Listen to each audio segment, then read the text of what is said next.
Company presents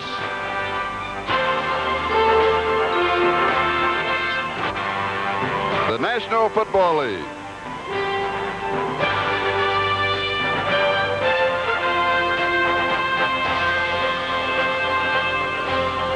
Today from Busch Stadium, it's the Kansas City Chiefs versus the St. Louis Cardinals.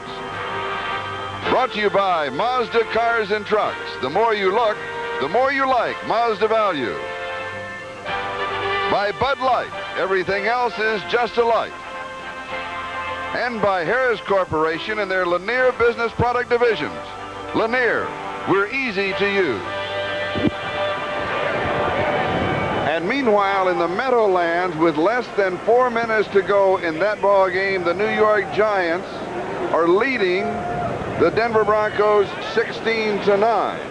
If that holds, that means that the Raiders are now within 1 game of Denver, and that if Kansas City defeats St. Louis, they also are within 1 game of the Denver Broncos in that race in the West. Eric Schubert, the new kicker for the Cardinals. And we are underway as Boyce Green returns to the 15 and is decked at the 18-yard line. In reality, he was decked by one of the Chiefs, ran into one of his own players. We'll take a setup of the Kansas City offense, and the quarterback is Bill Kenny. Boyce Green and Mike Pruitt, the running backs. Carlos Carson, sprained foot, not expected to play, so Marshall and Page are the wideouts, and Walt Arnold is at tight end. Eatman, Buddy, Donnelly, Addix, and Baldinger, that offensive line that's just getting better and better and better. First down, Kansas City at their own 18-yard line.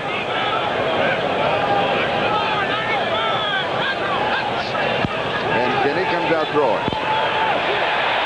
Steps away from pressure, just dumps it off, and it is dropped. And that is Mike Pruitt, who was his escape valve. It'll be second down and 10. The ball still at the 18-yard line. Let's set up the defense now for the St. Louis Cardinals with Claspy, Galloway, and Baker, the front three. This will be their basic set. Freddie Joe Nunn. Monaco starting for E.J. Jr. This is the first NFL start for Ron Monaco, rookie free agent. Nico Noga and Charlie Baker. Carter, Mack, Smith, and Young in the secondary. For Carter on the left corner, this is his second NFL start. And this time it is Pruitt rushing the ball. And he moves to the 21. He'll pick up 3. It's going to be third down and about 7 yards to go as Claspy makes the tackle. And Kansas City begins much as they did last week. Has to be some concern to them. They could not protect Bill Kenny very well the first time he went back to pass. And if you remember the game last week against the Denver Broncos, 2 touchdowns were set up by Bill Kenny being blindsided and fumbling the ball toward his own goal line. Third down and 7. And a sparse crowd here at Busch Stadium this afternoon.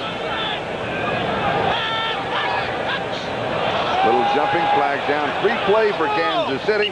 Pass is complete to Henry Marshall. He goes out at the 31-yard line. I believe that St. Louis was offside. May have been Al Baker who was jumping. They'll refuse the penalty and take the first down, of course. That will be the call. The referee is Red Cashin. Offside, number 60 on the defense. That penalty is declined. First down. Report in on that Denver Giant game with 2 minutes to go. The Giants continue to lead by a score of 16-9. And here the ball game just underway. No score, 13:58 left to go in the first quarter. 2 tight ends on the set for Kansas City. Their first down of the ball game, now at their own 31-yard line. Stephon Page in motion. And Boyce Green is the ball carrier. And Boyce moves for 3 yards to the 34. It'll be second down and 7. An interesting note this afternoon for Kansas City is the fact that Carlos Carson, as you mentioned, will not be playing this afternoon because of an injury. That'll take away some of the options for Bill Kenny, because Carson is relied on in their scheme of things to stretch a defense vertically. They like the deep passing game with Carson, and so he'll have less choice as far as play selection is concerned. Stephon Page, a fine receiver, but one who's more of possession type, not able to run the deep patterns as well as Carlos Carson. Carson really the only speed threat as a wide receiver. Second down and 7. it is Boyce Green. Green to the 36-yard line, so he picks up 2. It's going to be 3rd down and 5, and so Kansas City will have to come out throwing once again.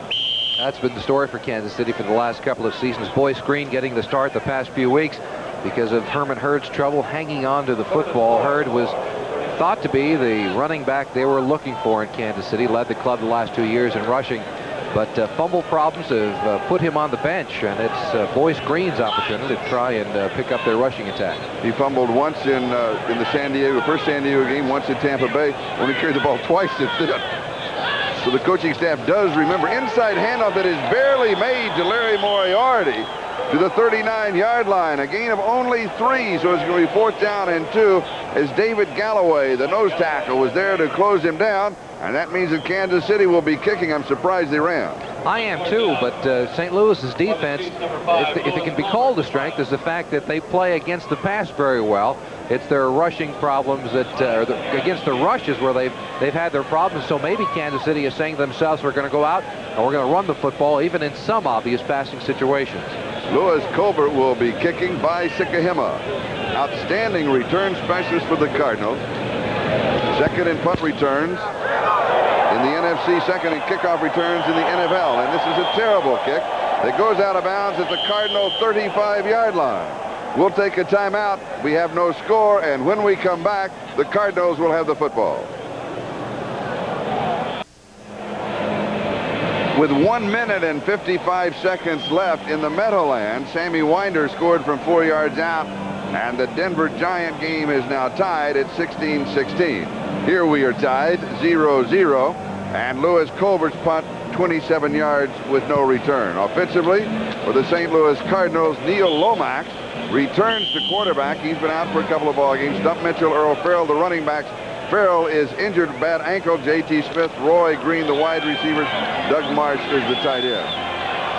And St. Louis on offense for the first time. Sharp, Kennard, Chilton, Bostic, and Robbins at offensive line. Chilton the change at center. Robbins is starting a right tackle for Lance Smith.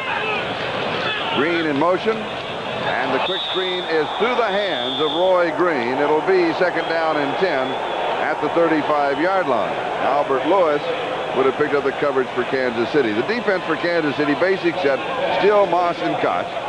And the 4 linebackers with Cooper, Hackett, Radisek, and Tim Cofield. Pair of rookies both playing very well. Excellent secondary with Lewis, Ross, Burris, and Cherry. 2nd down and 10, and we expect to see Lomax going to Roy Green. Stump Mitchell, the remaining back.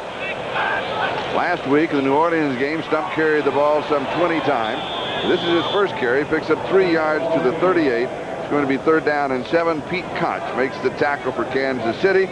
Very active last week with 10 tackles against the Denver Broncos. And here's a look at Stump Mitchell. He's a good one. Yeah, he certainly is. He says he wants to carry the ball between 20 and 30 times. Has the opportunity because of the trade to Otis Anderson to the New York Giants several weeks ago. It is now Stump Mitchell's ball in the backfield. When they want to run the football, it's the Stump who gets the call.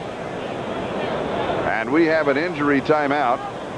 And I believe that's Kennard. Yes, Derek Kennard, the offensive guard. And let's check the games in progress. The early games. 4th quarter, Denver the Giants, we've been talking about their tied. Green Bay, look at this. 4th quarter, leading Chicago by 1 in that rivalry. Woo-hoo-hoo. Hello, world. Cincinnati out in front of Minnesota by 4 in the 4th quarter. Pittsburgh and Cleveland tied 28-28. Now remember, Cleveland beat Pittsburgh at Pittsburgh earlier this year. First time they've ever done that at Three River Stadium. And New England in front of Buffalo. That's a quick change because Buffalo was in front of New England just a moment ago. Right, it was 19-15. They must have come back and scored a touchdown. Yeah. So a couple of surprising scores this afternoon already. And Houston defeating Indianapolis. The Colts, of course, still with their problems. And Detroit, as expected, over Tampa Bay. And here we are scoreless with 11-17. That is the time remaining in the first quarter. The injury to Kennard is something the Cardinals simply cannot afford. They've had so many problems with their offensive line. not only because of injuries, and they do have their share of injuries. Lance Smith is not playing today because of a problem, but also because they simply have not performed very well. Neil Lomax and Cliff Stout, the quarterbacks, have been running for their lives standing behind that offensive line. So I believe that Randy Clark will come in at center, and Chilton will move from center over to guard. Lomax going deep out of the shotgun. Far side, it is tipped. It is no good. There's a flag down.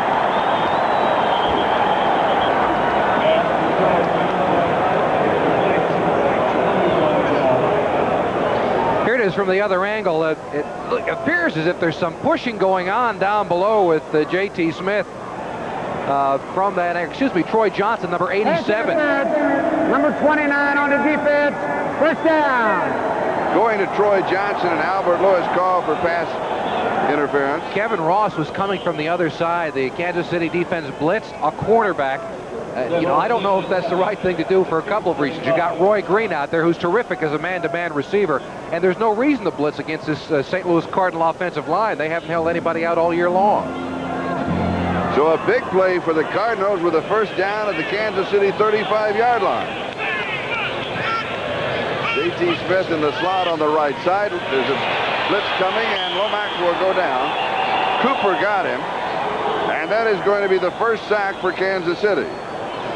Kansas City with 32 sacks on the year. And it'll be a loss of 6 back to the 41, second down and 16. Well, they've got that strong set of very young linebackers. Dino Hackett, Scott Redisett, Tim Cofield, and Lewis Cooper there getting the sack from the outside on the blitz. Their linebacking crew coming into the season was the only question mark Kansas City had about their defense because of the youngsters Hackett and Cofield, but they've played much, much better than anyone would ever have hoped that they would. Second down and 16. Farrell and Mitchell are the setback. And Roy Green comes in motion. And here is Stump Mitchell, and he is decked by Tim Cofield. They'll mark it at the 40-yard line, so he'll pick up a yard. It's going to be third down and 15. The injury report on Kennard, it is his left ankle, and the status is uncertain. Neil Lomax back in after a 2-week hiatus, being lifted for Cliff Stout by Coach Gene Stallings. And you mentioned earlier when we began the broadcast that very possibly Gene Stallings is simply looking to evaluate talent. Maybe he sat down, just a theory, maybe he sat Neil Lomax down to find out exactly what kind of character he had. How does he react after being put on the bench for a couple of weeks? And we're going to find out this afternoon. Lomax from the shotgun, pressure from Kansas City, and the pass over the middle is complete, and it is Troy Johnson. They're going to mark the play down at the 29-yard line. J.C. Pearson, the defender for Kansas City, he is the nickelback. Fifth man coming in when they expect to throw. And what a catch by Troy Johnson. A 4.3 5.40. He can really fly. And so Kansas City's defense has got to worry about his deep speed. The Cardinals have had problems all year long with their wide receivers. Green was out because of an injury. Tilley is gone because of an injury. And there Troy Johnson, the free agent signed several weeks ago, comes up with a big catch to bail Lomax out and setting up this field goal attempt. 46 yards on the field goal attempt by Eric Schubert, and he does not make it. So Schubert, in replacing the injured John Lee, misses from 46 yards away. We've got a timeout, and we have no score between Kansas City and St. Louis. In the pregame show, NFL 86, Ahmad Rashad was talking to one of the NFL players that got fined for looking at the cheerleaders during the ball game. Ahmad made the statement that if that had happened when he was playing, he would have missed a couple of checks.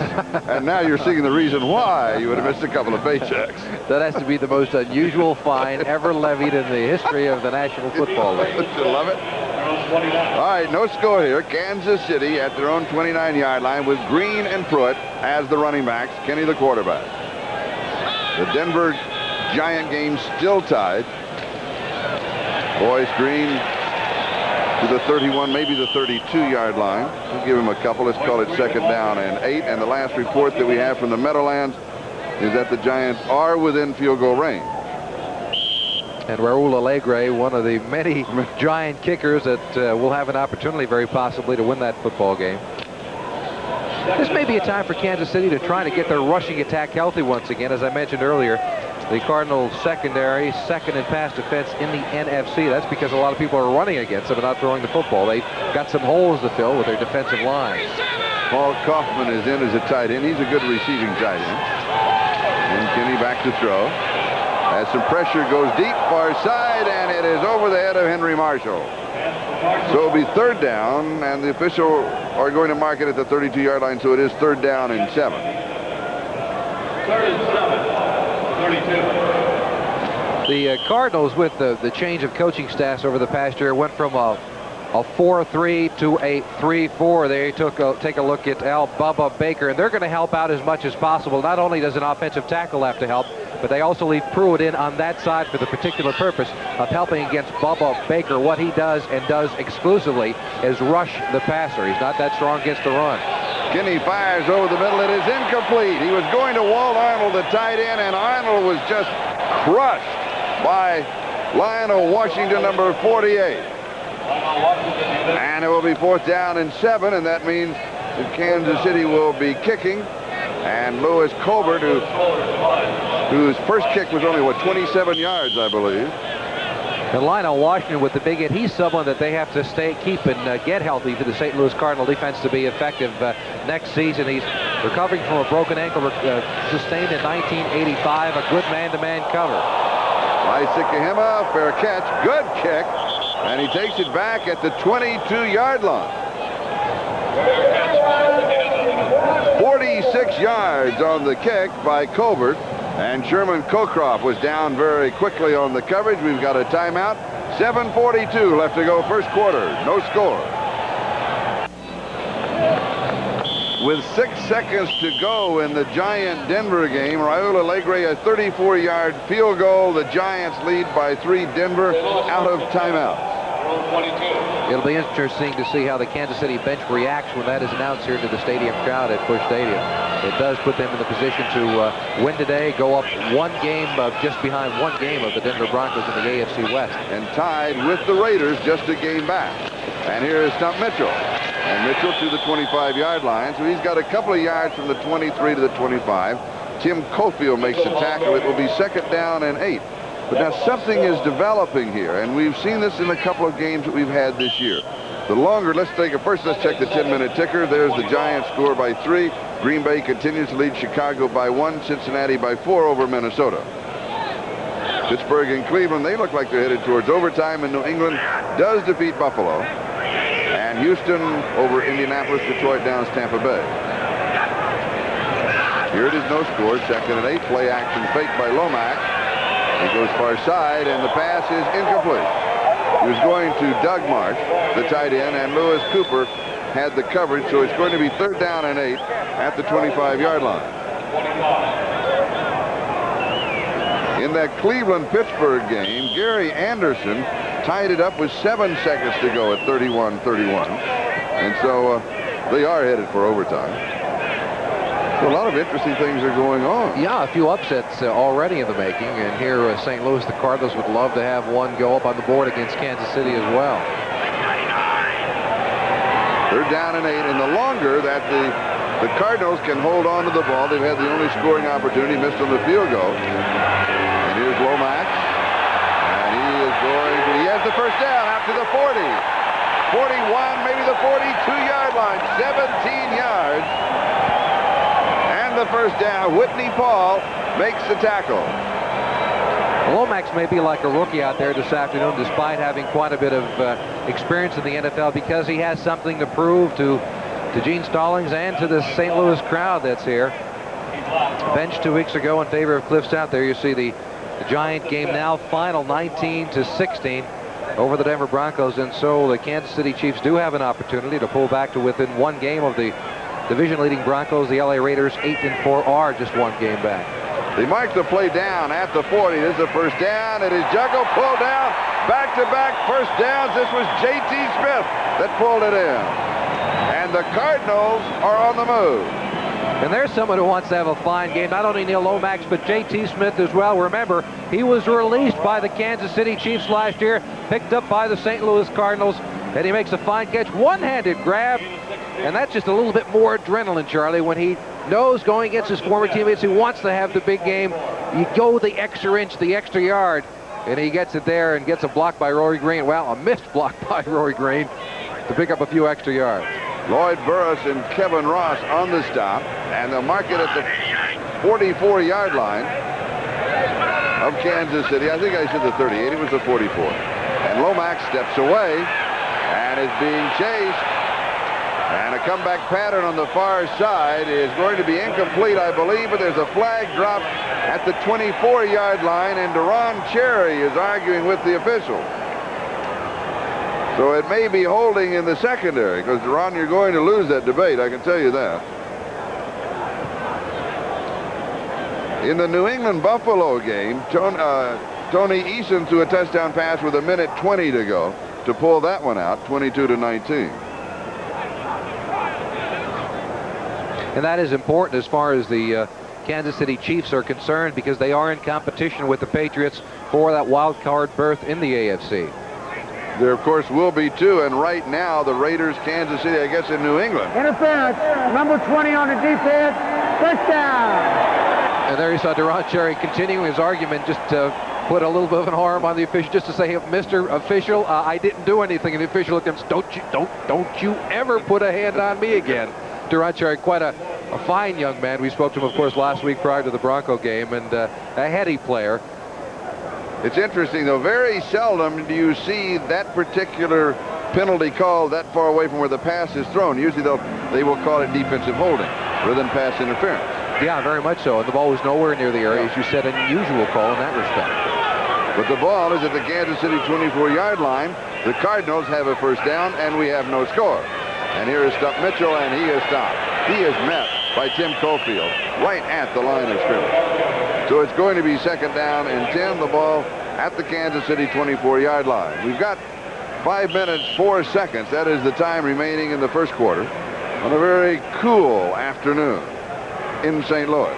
And the temperature is dropping. And they said it was still Indian summer. They had some cold summers there, wherever the Indians yes, throw. That's right. It's second down.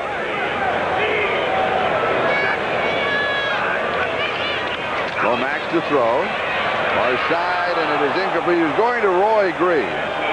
Albert Lewis picked him up.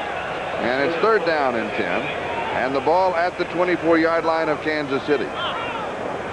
Roy Green shut out last week for the first time in quite a long while. In fact, last week, not catching a pass for the first time in 74 football games dating back to 1982. So he is a little frustrated this afternoon. It's 28 degrees. It is cold. I didn't realize. I'm sorry I found that out. I thought it was warmer than that. Lomax has completed 2 of 5 for 27 yards as Roy Green comes wide to the near side. There you see the drop-off in Roy Green. He has had an ankle problem, had surgery earlier in the year, missed 4 games on injured reserve. And we have jumping and flying. Encroachment. Number 63 on the defense. Still first down. The call on Bill Moss. And he took off. And when he went, then Albert Lewis went right with him. Everybody's looking in at the ball. Bill Moss has the best view with the football than anybody in the stadium. Sometimes the center, when the nose tackle is staring down at the football, will squeeze the ball just a little bit. Not snap it, just squeeze it, and that gets the nose tackle to moving. Lewis on the outside sees his nose tackle move, and he moves right along with him. And you saw the penalty yardage already, third down and 5. Kansas City 53 yards in penalties. Of course, 20 of that came on the pass interference call on Deron Cherry. Now from the shotgun, here's Lomax. Has time, and he hits Green. 5-yard line. First down and goal to go for St. Louis. Kevin Ross pulled him down along with Sherman Cockcroft. And Lomax looking good. And that combination of Lomax and Roy Green were simply magic back in 1984, but they had a couple of things going for them. One was Rod Dowhauer, then their offensive coordinator. That magic has been missing the last 2 seasons. Now Roy Green finally getting a catch for the first time in the past couple of weeks has got to have his confidence a little bit higher than it was coming in today. And Neil Lomax and the Cardinals are on the verge of saying, yeah, maybe we can win this football game. At least get on the scoreboard first. First down, goal to go, 5-yard line. Green in motion. And Lomax throws, and it is incomplete. And he was throwing to Roy Green underneath the coverage, and Kevin Ross was picking him up. And it'll be second down, goal to go. The ball at the 5-yard line. A quarterback and a receiver will develop a rapport over a couple of seasons where they get the feel they know what the other guy is thinking. And so when someone like Neil Lomax drops back to pass, if he has any question in his mind and he has a debate where he should go, he'll look towards Roy Green. It always happens that way with a wide receiver and a running back. That's why politicking in the locker room for a wide receiver is very important. Take care of your quarterback. Chicago with a 32-yard successful field goal by Butler they now lead Green Bay 12-10 with 2.5 to go in that ball game. That score just into us as Green with a little stutter step, and the pass is there. It is complete, and it is Roy Green with the touchdown.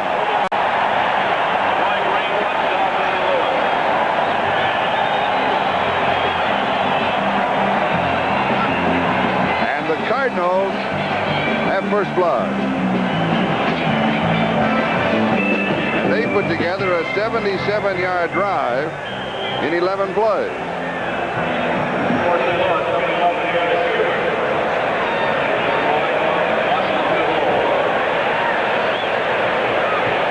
Eric Schubert to attempt the point after. Bernardo with the hold, bad snap. And Kent Austin, the holder, who tried to scramble for anything. So we've got a timeout. St. Louis has the lead 6-0.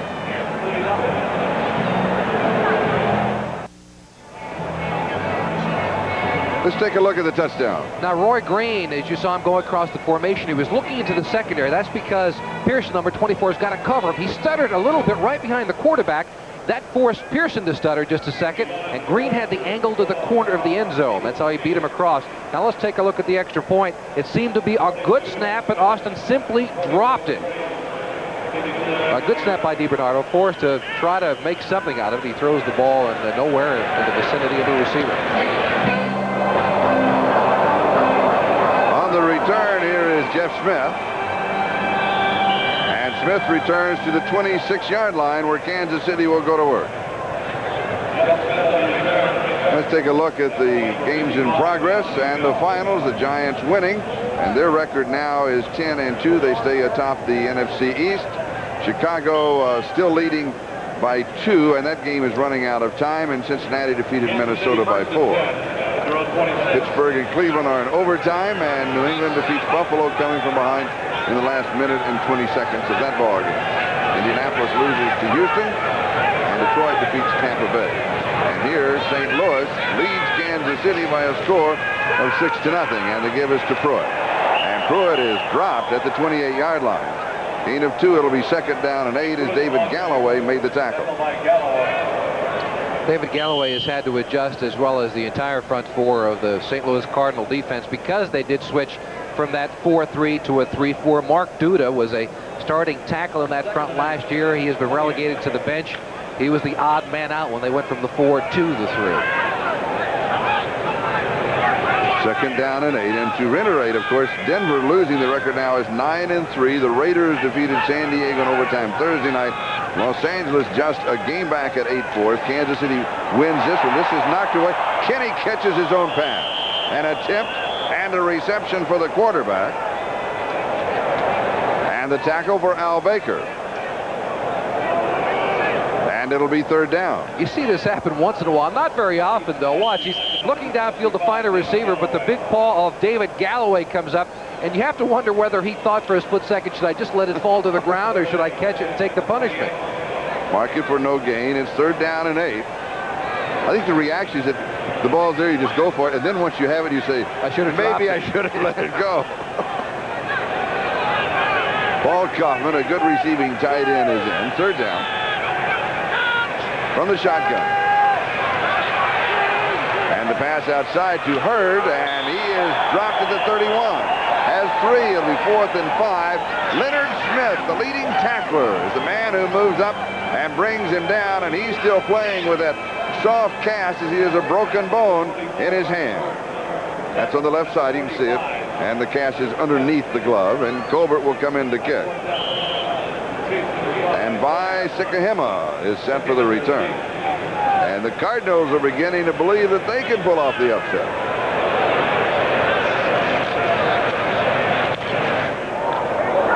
Pretty good kick. Taken at the 34-yard line by Sikahema. He reverses. He's to the 40. Ran into his own player at the 48-yard line. He ran into Anthony Bell, and then Sherman Colcroft got him for Kansas City. Almost broke it. He had the shot. He nearly did. I think it seemed that the formation, the blocking pattern was set to the left side, but he caught the ball so far to the numbers on the right, he thought he would take it that way. Now he realizes he can't go that way. He's got to reverse his field back to the left. He finds the wall, and, well, actually somebody did sneak in behind and make the tackle. It looked from this angle initially that he did fall over his own man. Sikahema, one of the only bright spots for the St. Louis Cardinals this season. John Makovic, the head coach of Kansas City, for St. Louis, first down at their own 48-yard line. 35 yards on the kick and a 15-yard return. And play action, and the blitz comes from the outside. Kevin Ross with the second sack of the ball game for the Kansas City Chiefs. Nobody saw him coming. No, and that's the second time he came from that side. Kevin Ross came earlier. They were lucky to get the football away. Neil Lomax has been the most sacked quarterback in the NFL over the past 2.5 weeks.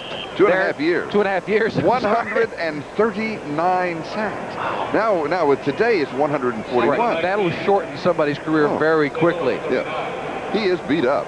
I mean, that's a great point you bring up. That's a tremendous beating. I think over a number of years, if that continues to happen, it's got to reduce the number of years he's able to play in this league. 2nd and 19. As protection, stands in, waits to the last moment, throws it. Didn't seem to bother him there. And it is pulled down by J.T. Smith. Kevin Ross with the tackle to the 45-yard line. He gets 6 of it back. Still going to be 3rd down and 13. 35 seconds and counting as we're coming to the end of the first quarter. Gene Stallings, head coach of the St. Louis Cardinals. This is his first year. Their record is 2-9. It's been a frustrating year for Gene.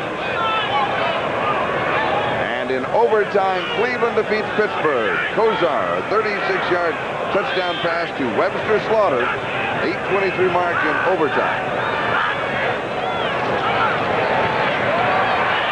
Lomax goes deep, and it is almost caught. Troy Johnson with a great speed, showing leaping ability and good reaction, almost pulled it in.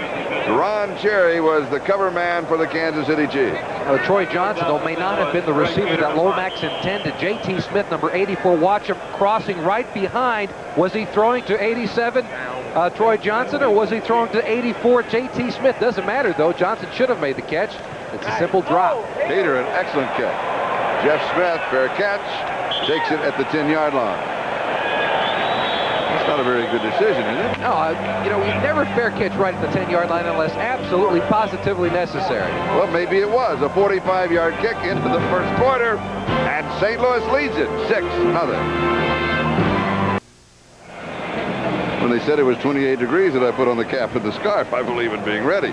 Now, St. Louis is starting to believe in themselves. Is it a possibility? Can they pull off the upset? Well, they can pull off the upset. We were seeing a lot of possible upsets here this afternoon. Green Bay and Chicago. Whatever thought that game would be that close, 12-10 late in the fourth quarter. Yeah, that's the problem for a team like Kansas City. You allow the Cardinals to believe they can win the football game early. When you're going in against a team that's a big underdog, you got to knock them out early. Score a couple of touchdowns quick, deflate whatever possible confidence they may have of winning coming into the football game. And also, there's not a very big crowd here today. A lot of empty seats. But then the crowd, you know, even a sparse crowd will get into it, and then you go to another level again. That's true. They've had problems with attendance here in St. Louis for a number of years. And now with the record at 2-9, you can see not very many people here in the stands. And the score is St. Louis 6 and Kansas City nothing. The statistics in the first quarter, the Cardinals with time of possession and everything leaning to their side, including the score, 6-0. As Kansas City goes to work, now at their own 10-yard line.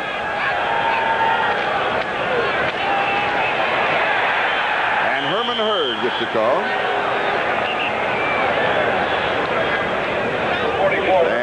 stop by David Galloway. Tackle by Galloway. Finals now, the Giants defeating Denver, Chicago over Green Bay in the last few seconds of that ball game, Cincinnati over Minnesota by 4. What a close games today.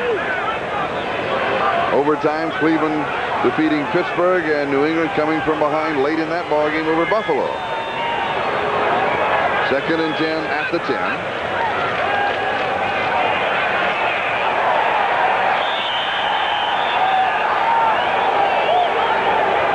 Give it a yard, maybe 2. Let's wait and see as they unpile. And we'll go back to the scores with Houston soundly defeating Indianapolis, as Detroit did the same to Tampa Bay 38-17. In the games in progress, Washington quickly in front of Dallas by 14. Of course, they now know that the Giants have won that game, and the Rams in front of New Orleans by a score of 7-0. San Francisco 10-0 over Atlanta early, and Seattle out in front of Philadelphia 7-3.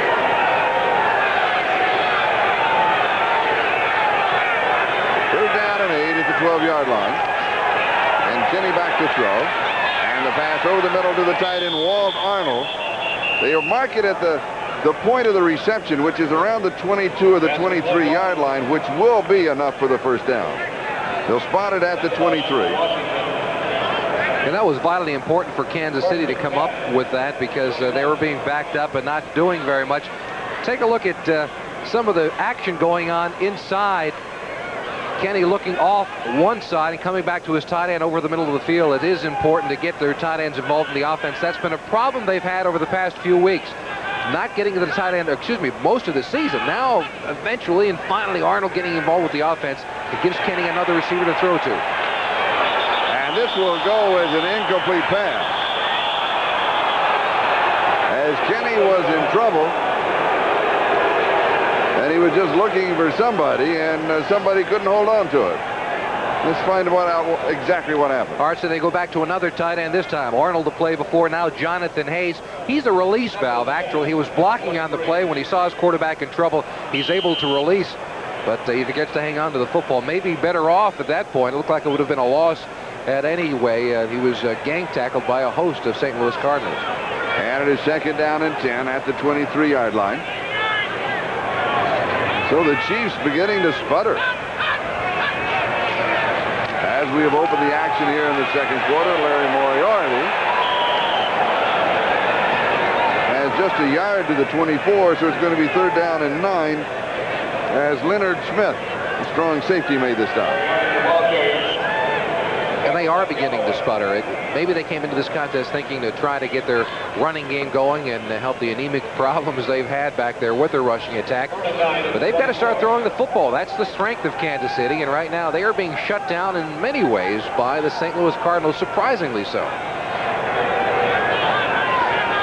3rd down and 9.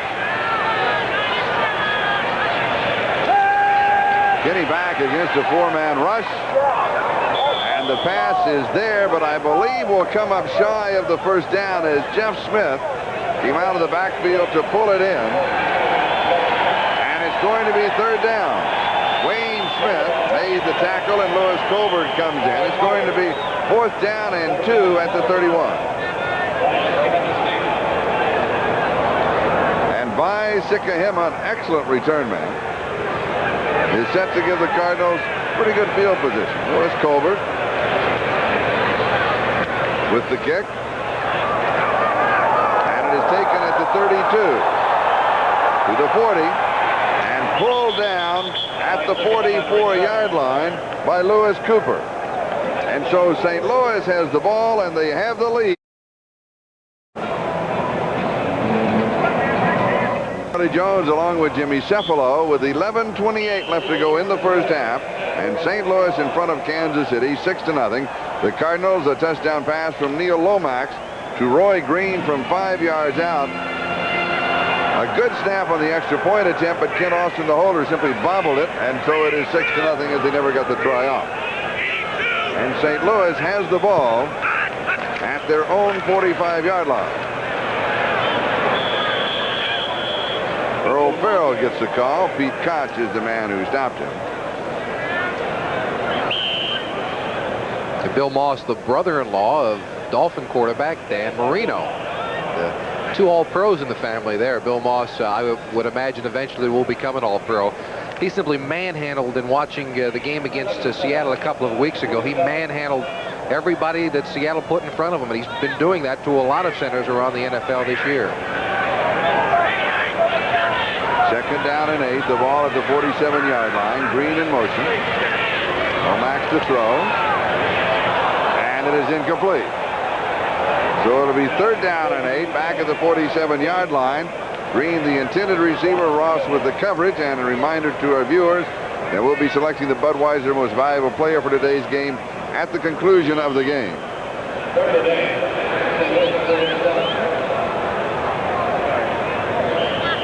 Kansas City's defense has been much improved over the past year. Walt Corey, their coordinator, has changed things up a little bit. They go to something what they call a bear defense, the 46 that was employed by Buddy Ryan last year with Chicago, and now at Philadelphia. They play the same thing here. Third down and 8. And it is there to Roy Green. And a first down at the Kansas City 42-yard line. So a pickup of 11 yards on the play. Pearson with the stop. Here's another look.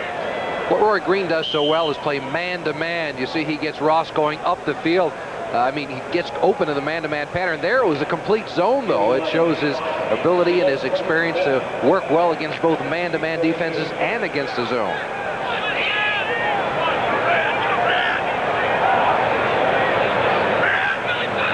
First and 10 at the 42-yard line.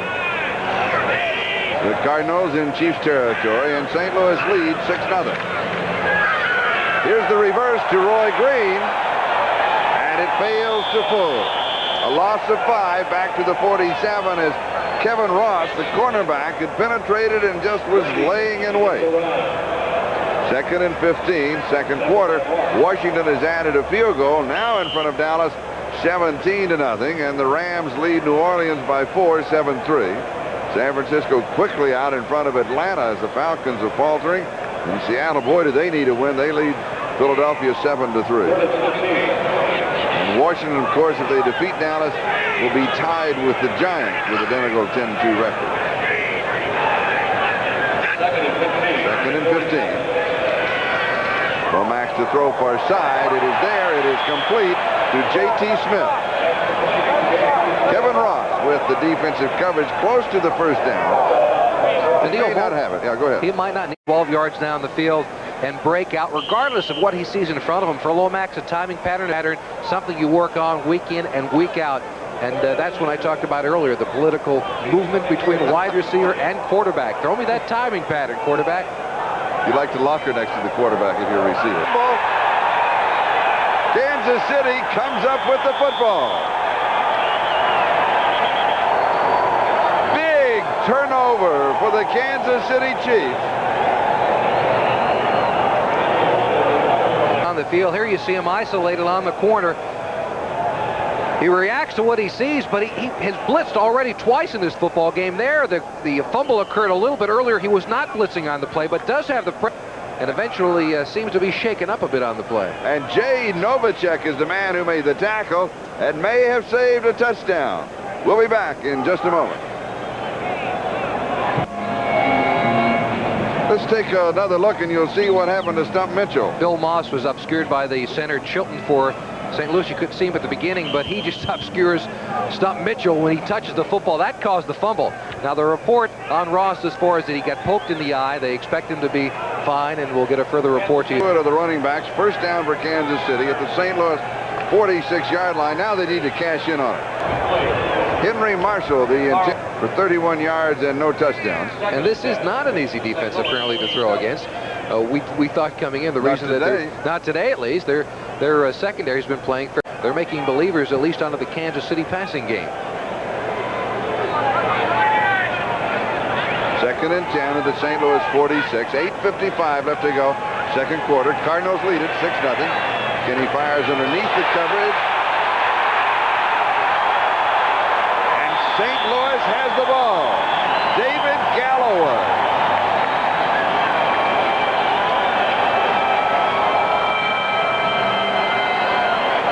some good hustle by David Galloway. Remember, he's the nose tackle. What's he doing halfway downfield picking up the football? Well, good fundamental tells you to react to the ball, go wherever it is, regardless if you're getting beaten up in the middle as he is. 65, the middle of your screen. The ball is thrown to Paul Kaufman. It's punched out when he gets hit, and there's Galloway looking like a fullback running down the right sideline. Finally pulled down by number 89, Henry Marshall. So an exchange of turnovers, and St. Louis has the ball at their 40-yard line. 139. Chilton, offensively, the center, Ray Brown, has replaced Kennard, who was injured earlier. Tom Mitchell gets the call. And he'll have a yard to the 41 where Tim Cofield stops him. And it'll be 2nd down and 9 at the St. Louis 41-yard line. With the problem that St. Louis has had with their offensive line, and now with the injuries, Lance Smith being out, as you mentioned, and Kennard with an injury earlier in the football game, their running attack has been non-existent here this afternoon. And Lomax, as we mentioned earlier, sacked more than any quarterback in the NFL. Look for them to go to a short passing game. For my book, that's the only way they're going to be able to complete the ball today against Kansas City with that patchwork offensive line. 2nd down. Here comes the blitz from the outside. The pitch is to Mitchell. And the defense is there. Cooper making the tackle. But that was all Lloyd Burris that time. He stepped up to the line of scrimmage, blitzed from the outside, beat a blocker, and made the play. Lloyd Burris, the most valuable player, is voted by his teammates a year ago. Lewis Cooper mopping up when Burris created quite a traffic problem inside. 3rd down and 16. The ball back to the 34-yard line. 2nd and 8, and Kansas City was expecting the pass, and they had a blitz from the strong safety and ran into the running game. And he was in the right place at the right time. Right into the run. And Lloyd Burris is the wrong man to run. He makes that Bear defense work, by the way. Moss and Lloyd Burris, along with Lewis Cooper, make that 46 defense work. And here it is now. That is the 46. Max throws. It is pulled down by Earl Farrell. And Farrell will move to the 43-yard line. And it will be 4th down. As we pause briefly for station identification, this is the NBC television network.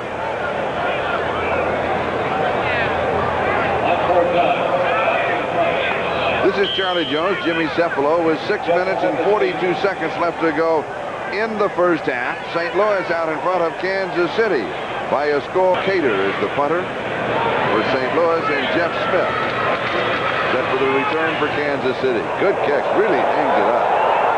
Fair catch is called for and taken at the 17-yard line. So the Chiefs will have the ball at their own 17-yard line, needing to get something going on offense. They have squandered a couple of opportunities. A 40-yard kick by Cater will be back. 6 minutes and 18 seconds left to go in a surprising first half. It really has been dominated by St. Louis. Surprisingly so. Kansas City's offense has been non-existent through the first quarter and a half. They, I would imagine, are going to start going to the passing attack because the rush just does not work against this Cardinal defense. Now, Kansas City, without the services of Carlos Carson, he's out with a sprained foot, and that really affects their passing attack. We'll be talking about that right after this play. So they're going to stay on the ground. Here's Herman Hurd. Hurd to the 21-yard line, maybe the 22. Hurd, the ball gunner. You're right, it does affect the passing game. Carlos Carson is the man who can run deep, the only deep threat actually from the wide receiver corps of the Kansas City Chiefs. And for that reason, without a deep threat, that allows the Cardinals to play some zone stuff underneath, maybe blitz a linebacker, because man-to-man is not as difficult when you don't have that burner to worry about on the outside. Changes the whole complexity of the game with Carlos Carson being out. 2nd down and 5. And Kansas City continues to stay on the ground. Here's Mike Pruitt, and he's stopped by Al Baker at the 25-yard line. They'll pick up 3, so it's 3rd down and 2. Bob Claspy also there. Game's in progress. Washington continuing to shut out Dallas in the first half. 17-0. The Rams on top of New Orleans 7-3.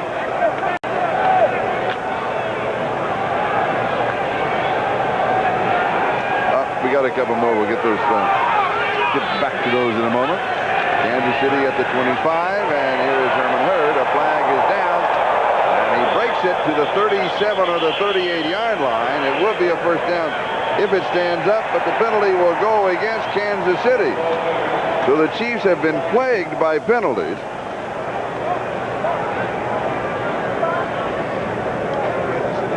And Herman Hurt getting back into the football game, as we mentioned earlier. Fumbles earlier in the season forced him to the sidelines, but now getting an opportunity here.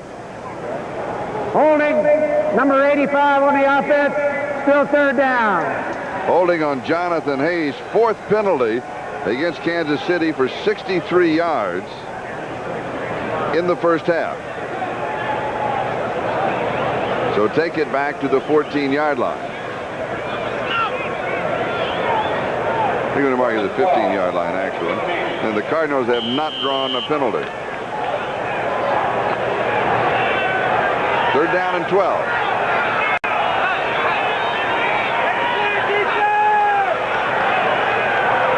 It's almost as if Kansas City only throws the ball when they're forced to throw the ball. Which is very uncharacteristic of their offense. Yeah. Kenny back. Boyce Green on a little delayed screen. Now, if he was behind and It's they a ruled fumble. a lateral, it's a backward pass and a touchdown for St. Louis. David Galloway with the dance. That's the second time he's touched the football this afternoon.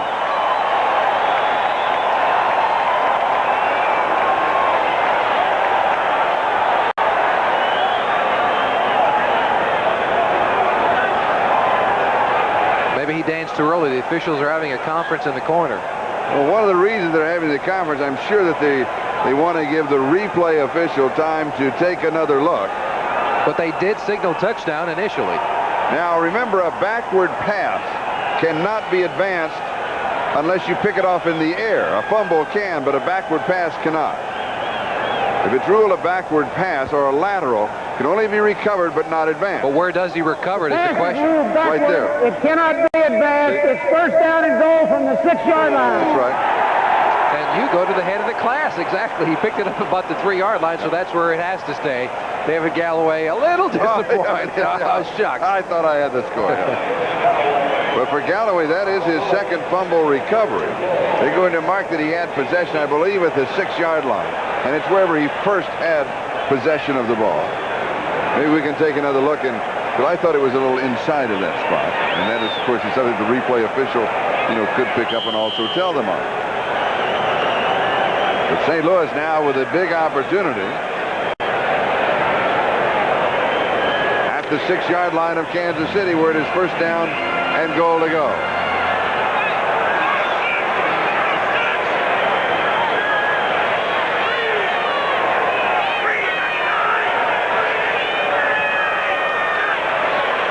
With Mitchell and Farrell as the running backs behind him. Here's Stump Mitchell. And he goes to the 4.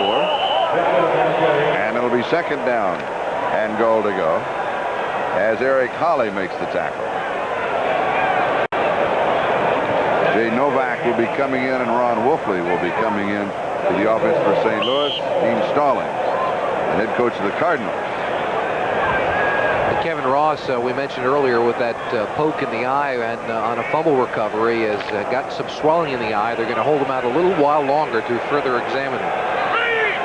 Second down, goal to go. 4-yard line. Showing the power backfield. And here is Farrell. And Farrell is pulled down, maybe a yard to the 3. It's going to be third down and goal to go.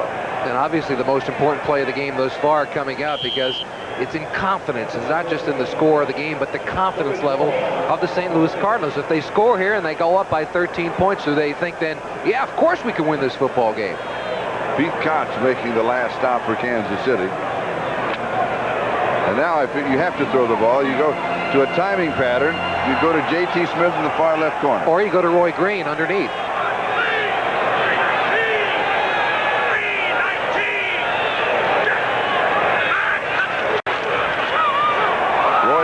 Timing pattern, he cut it off, he came underneath, and And the pass was towards the corner. Well, that's a very common mistake executed by both a wide receiver and a quarterback that close to the goal line. For this reason, there's a defensive back. That's a timing pattern. The defensive back, you see the quarterback down here, this part of your screen, Loa? He was a yard or two off of green. And the question is for a wide receiver and a quarterback, if the quarterback is a yard or two off the ball, then I'm going to run that quick out pattern. If he's up in the line of scrimmage, I'm going to run the quick timing pattern to the corner of the end zone. And it seemed that the quarterback was in an intermediate position. And because of that, Albert Lewis caused that. They weren't sure about whether they should go for either the quick throw over the top or the quick out, as the field goal was through and good. From 21 yards away, Eric Schubert has the field goal, and the Cardinals now lead by a score of 9-0. And so, in reality, going back to the missed touchdown opportunity, was it Lomax's fault? Should he have waited then and to see which way Green's going, or is there time? No, simply miscommunication. There's no time. He's got to take 3 steps and throw the football. Albert Lewis, 2 steps off the line of scrimmage. Green decides, well, he's off the ball, right? 2 yards away. That means I run the quick out. It's an easier pattern for me to run. Lomax steps up and says, well, he's kind of close to him. I guess he's going to stay with the quick pass to the corner of the end zone. And when you step back and have to release the ball that quick, there's no chance to pull it back and decide, well, is he going to run the out or is he going to run the up? Go ahead. Common mistake, though, among the NFL. And don't forget, it was David Galloway who set it all up with the recovery of the backward pass. And so now Kansas City down 9-0. Be sure to stay with us at halftime for all the scores and highlights and the standings around the league, as things are constantly changing. Jeff Smith in the middle with Moriarty and Green on the corners, and Eric Schubert to kick off for St. Louis. 2:58 left to go in the second quarter. It is high and short, and Moriarty takes it at the 13 out to the 20. And Larry returns it to the 29, maybe the 30-yard line. So he'll have a nice return of about 22 yards on the play, as Don Holmes makes the tackle for St. Louis. The Kansas City, again, for their confidence level with just 2:50 left in the first half, they've got to get some kind of a drive going here. They are really being dismantled by the St. Louis Cardinal defense. And by the way, Washington is dismantling Dallas. They now lead them 20-0 with 6 minutes to go in the first half of that ball game. First down, Kansas City.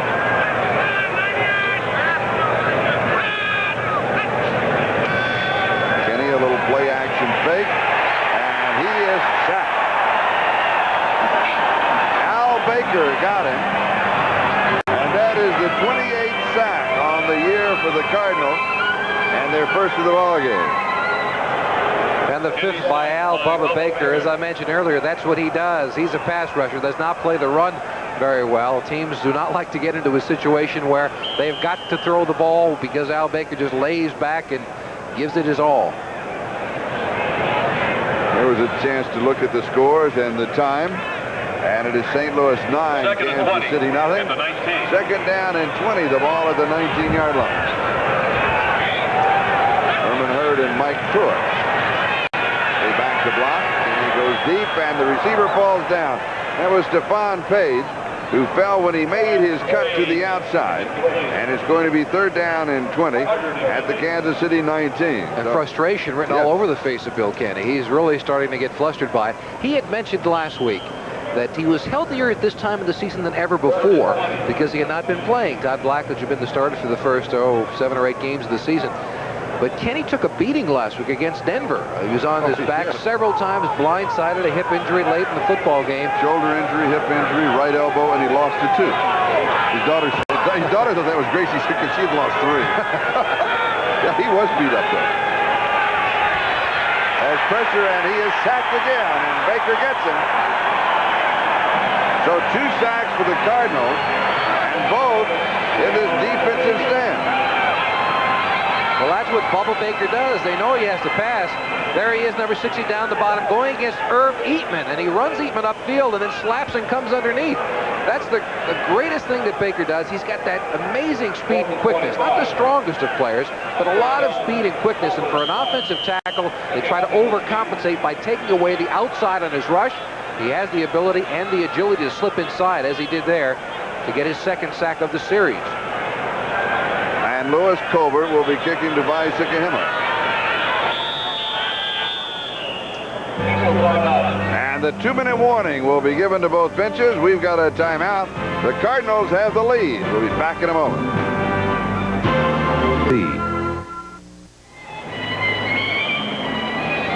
For St. Louis, Stump Mitchell has been held only 4 yards rushing and 8 carries. I have some more Cardinal statistics, but first things first is Colbert will be kicking to Vi Sikahema.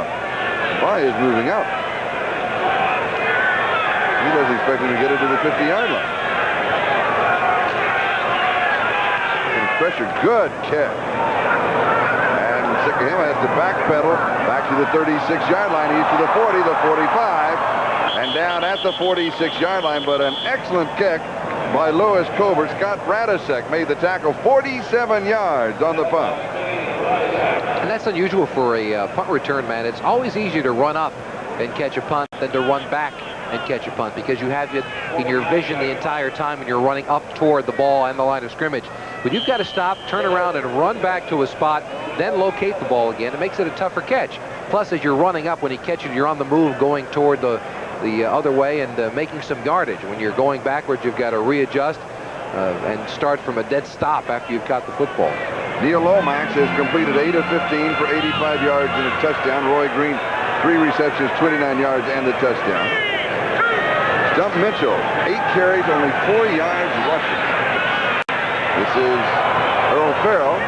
Farrell takes it at the 50, goes to the 49 of Kansas City. So it's a gain of 4, 2nd and 6. J.C. Pearson makes the tackle. Hurry up offense. And here is Stump. Mitchell shakes a couple of tacklers. He has the first down, goes to the 42-yard line. He has 8 yards on the play. Lathrop makes the tackle for Kansas City.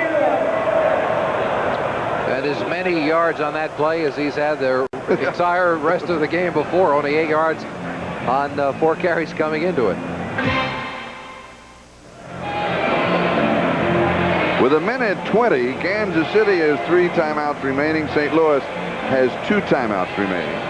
And St. Louis has the ball just outside the Kansas City 41-yard line with a first down. And the return of Neil Lomax after being out for the last 2 weeks, Cliff Stout has been the quarterback for St. Louis, not because of an injury. He was just playing poorly, and this man, Gene Stallings, head coach, set him down pretty good. He has looked very good, and as we mentioned earlier, maybe Gene Stallings was saying, let's check on that character, and so far, Neil Lomax has responded well to it. And here comes the blitz. The pass is intercepted. Kansas City has the ball. Green, the intended receiver, was that Deron Cherry? Yes, who picked off the interception. With a diving interception for Deron Cherry. That is his 5th of the year. And a mistake on the part of Green, it seemed. He does break his pattern off, though. He saw the blitz coming from the inside. His job is to break the pattern out. I take that back. Let's not blame that on Roy Green. Let's blame that back on Neil Lomax. What happens there when he sees the man covering him blitz the quarterback? He breaks the pattern off, as he did with the quick out. But Lomax, under great pressure, did not get it out to him. And Deron Cherry with his 27th career interception. And Kansas City has the ball at their own 39-yard line, first down. 1:14 left in the first half, and they have 3 timeouts. And they need to get something going. Wobbly high and almost intercepted back. Carl Carter had his hands on it. Kenny is down.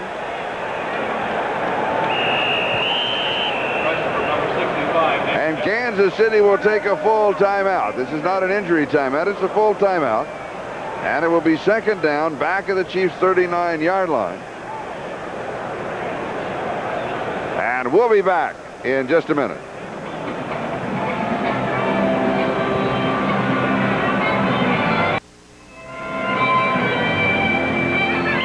Now, the reason that Kansas City took the full timeout is Bill Kenny did not want to come out of the ball game. Right. If it was an injury timeout, he'd have to come out for a play. And it seemed he was pointing to his tongue. He showed the, I think he bit his tongue. That's what it appeared to be from up here. He may have trouble yelling the signals out at that point. He lost a tooth last week, bites his tongue this weekend. Inside handoff. It is there, boys. Green. And Green close to the first down. It was second down and 10. Clock moving 1 minute to go.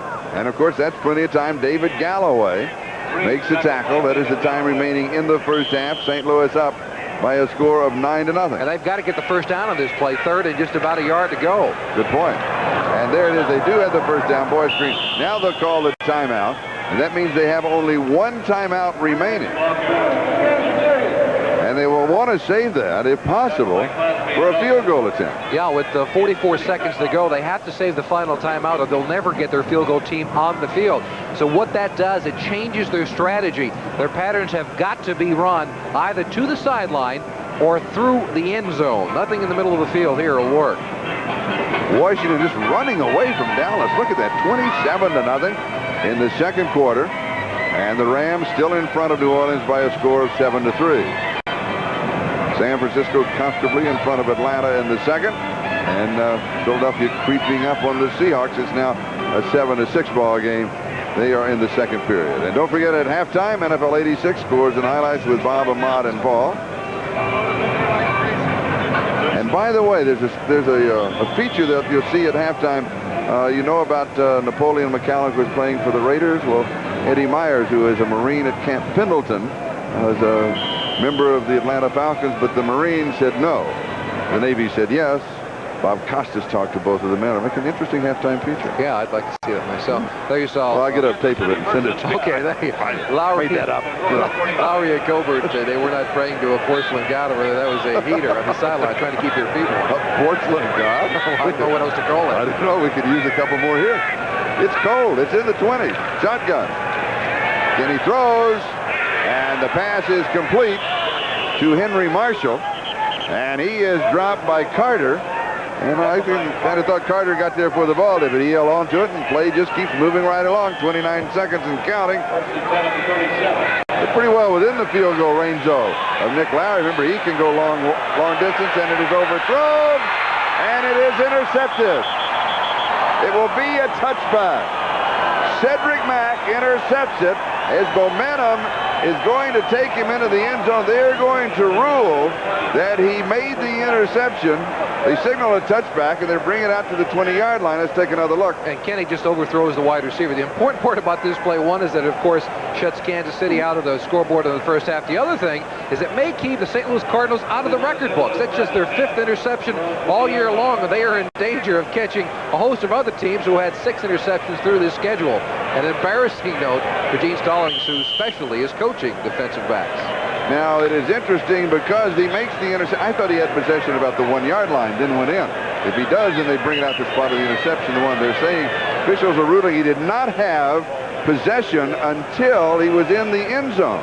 Now, the delay right here, I think, is for the replay officials to go back and take a look because his momentum took him into the end zone.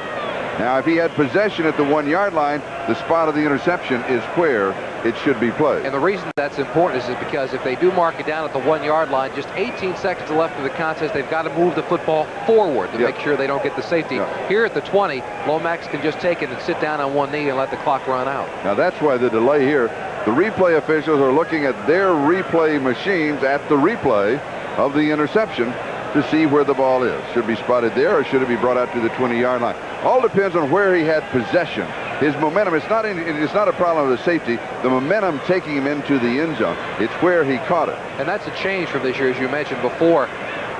Yeah, see to the 1-yard line. Yeah, although review by the replay official, the play stands. It's a touchback. First down and 10. Well, once again, the replay official is incorrect. you don't agree with him. I don't agree with him. Well, that's what the rule is. The rule. All right, that was so close, though. You know, it appeared there that I myself, I am not a big fan of replay officials. You know that, not of the official, but the system. But there, I've got to say, it was close enough that I would not be offended of them putting the ball at the 20-yard line. Remember, it's not just when he touches the ball; it's when he actually gains full possession of it. And maybe sometime before this game is over, we'll get a chance to look at it. And I can't believe I'm defending the replay system, but in that case, I am. It's an all-time first. Well, we worked our way to halftime. And St. Louis is in front of Kansas City by a score of 9-0. And that means that NFL 86 activities, our halftime activities, will continue in a moment. And And we'll be right back after these messages from your local station.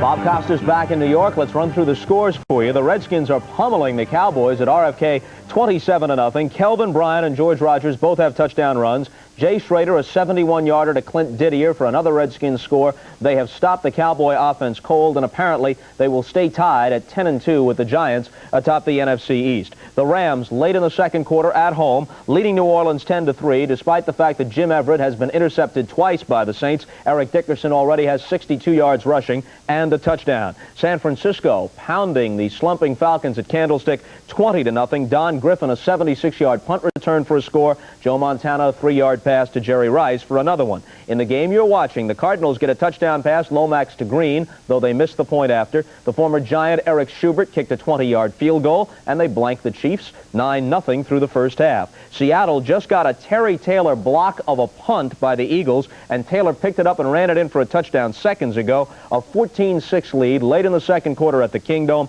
Earlier, David Craig threw 72 yards to Darrell Turner for their first touchdown. This afternoon at the Meadowlands, the Giants went to 10-2, 19-16 over the Broncos, and before Raul Alegre's fourth field goal of the day with 10 seconds to go won it, this was the big play. Denver led 6-3 in the second quarter. Elway tries to flip into the right flat, and there's the veteran lineman George Martin making a great play. Fakes a lateral to Taylor, decides to keep it, sheds Elway, jumps over Sammy Winder, who tries to tackle him. Good block there as well to get him out of the way, and in he goes 78 yards for his 7th career touchdown, 6 of them as a lineman. He also caught a pass on one play, but 6 touchdowns as a defensive lineman is a league record. Let's turn to Ahmad Rashad. You profiled the Giant defense on the pregame show, and they just about stopped Denver cold today. They really did, Bob. I mentioned that they were one of the most feared and respected defenses in the league, and they proved that today by holding that high-powered Denver offense to 16 points.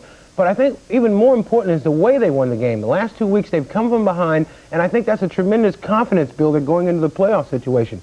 And I'd like to say congratulations to George Martin, a former Fighting Duck from the University of Oregon, who had a great game today. So the bloodlines are excellent, That's right? That's right. Okay.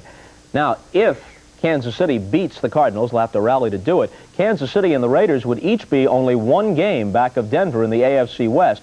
The key here is Kansas City has a game at home remaining with Denver before the season is over. Denver has already swept the season series head-to-head with the Raiders. The Bears beat Green Bay today 12-10 on a late field goal by Kevin Butler. Let's take a look at some of the action from this one. Jim McMahon had a miserable first half, intercepted twice, completed only 6 of 20. This is one of the interceptions by Mark Lee, but watch what happens on the same play. This will be Charles Martin, who well after the play has concluded, throws McMahon down, and he is ejected from the game as a result. A little bit later, Sean Gale will block this attempted punt by Don Bracken of the Packers into the end zone. Dennis Gentry recovers for a touchdown and a 9-0 lead. After the Packers rallied to go in front 10-9, the Kevin Butler field goal won it late in the game for the Bears, who are now 10-2.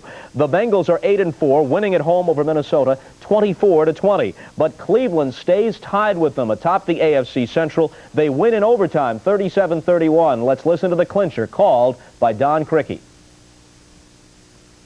Audible. 1st and 10. Kosar, long ball. It's going to go for a touchdown. The game's over. Webster Slaughter.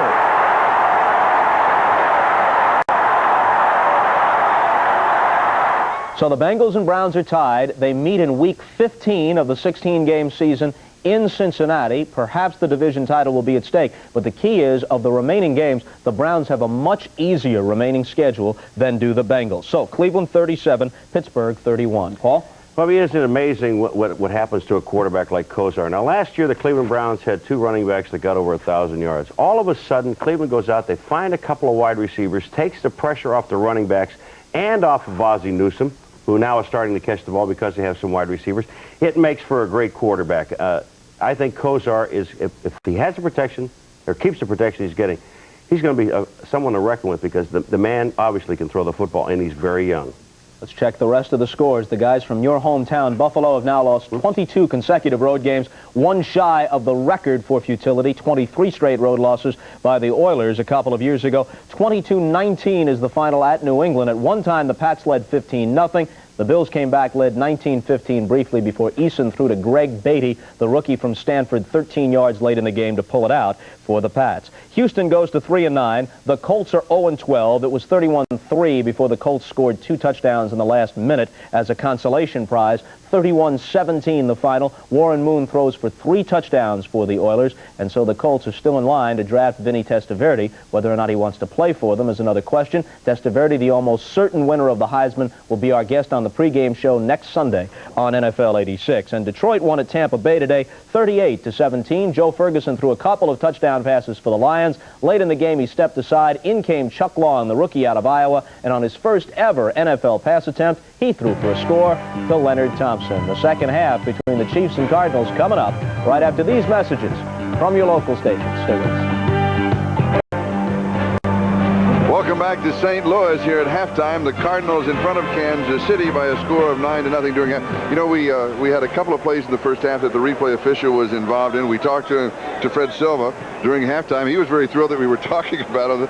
And he said, you know, we were right on the one, and he disagreed with us on the other. He said, you know, you guys were wrong on the other. No. I agreed with him on the other one when the interception went into the end zone. He said he took another step, and the player had the ball when he was into the end zone, so it goes back out to the 20. Interesting note, though, on the other play down the other end, when there was the backward pass from Kenny to one of his running backs, the ball was placed at the 6. It should have been placed about the 4-yard line, and Fred Silva did call down to tell them it should have been placed at the 4, but his pager broke.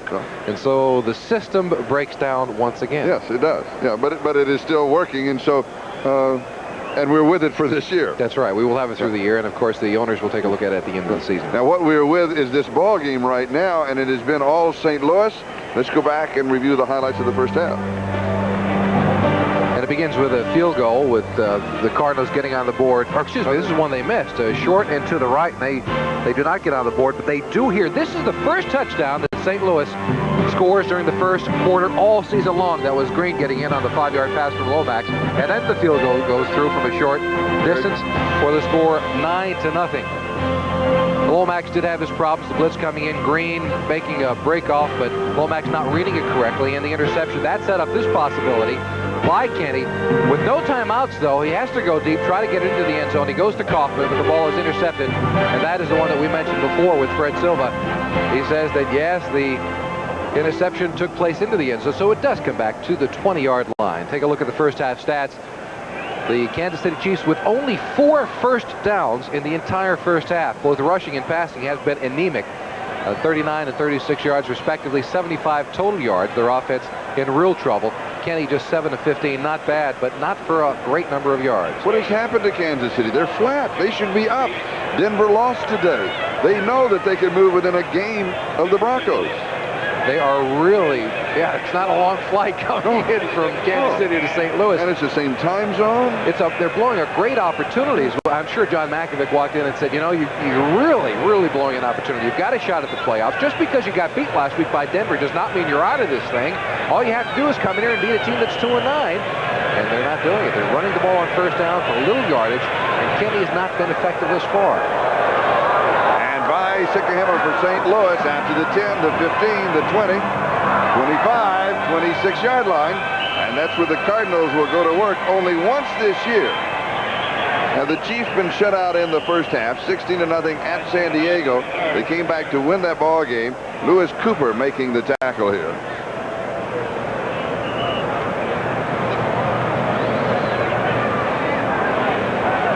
Greg Hill, as if holding his stomach and coming out. No, I think he's going to stay in. So Greg Hill will stay in the secondary, and St. Louis will go to work at their own 26-yard line, first down. And of course, the Cardinal locker room much more relaxed, I'm sure, during this halftime than Kansas City.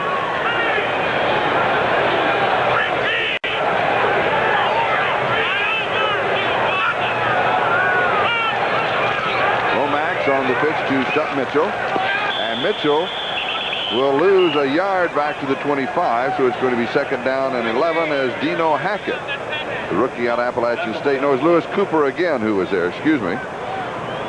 Cooper having a pretty good ball game. Cooper's and having 11. and the young linebacking crew of Kansas City is having just a terrific year. I would imagine Dino Hackett has got to be considered as the defensive rookie of the season in the NFL. More than 100 tackles. In fact, 40 tackles more than anybody else on the Kansas City defense, and that's remarkable for a rookie coming into the league for the first time. The veteran in the secondary is Radicek. He's in his 3rd year. He's the grand old man of the linebacker. Yeah, he goes in there and he calls the plays for it. 2nd and 11. The pass is an interception? Almost, and it was Lewis Cooper who was in the area along with Scott Radicek. And it's going to be 3rd down and 11. Doug Marsh, the intended receiver. And one thing that if Kansas City is going to get something going, they need to establish a confidence factor right now. They need for the Cardinals to hold them here, 3, punt, have an opportunity for Kansas City to try and do something. And they have to do it the way they did it last week. Their defense has got to provide them with an opportunity to get back into this football game, as they tried to do last week against Denver. Unfortunately, their offense and their special teams didn't cooperate last week. A fumble recovery and an interception, but both times Kansas City gave the ball back. And Lomax is sacked. It is the defense that comes through. The 3rd sack of the ball game for Kansas City. And we'll give this one to Bill Moss. And also credit that sack to Greg Hill, number 23, who's filling in for Kevin Ross. He had great coverage on Roy Green, allowing the pressure to get in and to sack Lomax. The ball came out, but it's recovered and just a little bit late.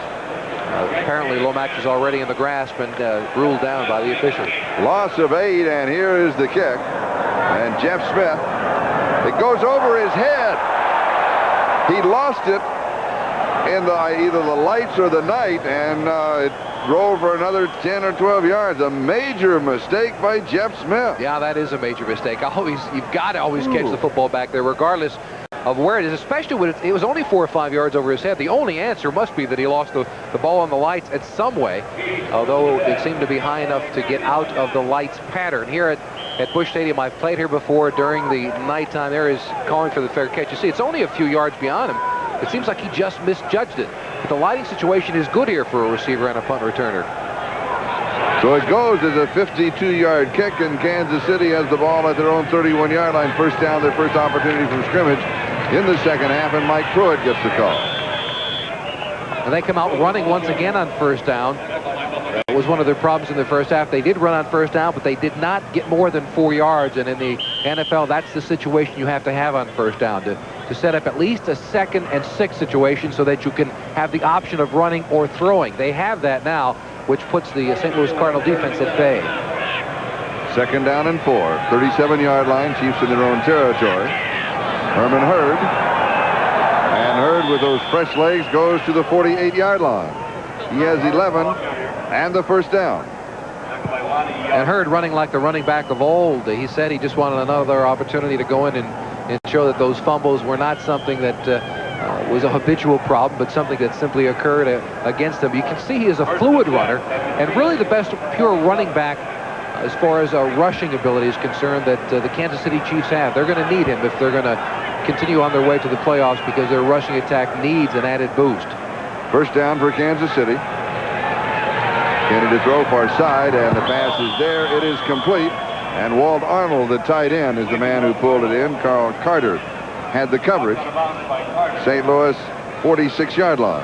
And already you see the change of strategy that John Mackovic is employing here in the 1st half, or excuse me, in the 2nd half as opposed to the 1st half. 1st down, they get a good running play the previous time. Now a 1st down situation.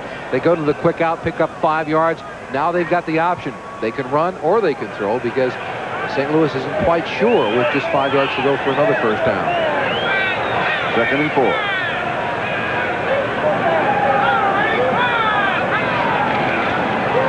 And they come back with a rushing play. Here is Hurd. He cuts and goes to the 44. It's going to be 3rd down. Still about 1.5 yards, maybe 2 to go for the 1st down.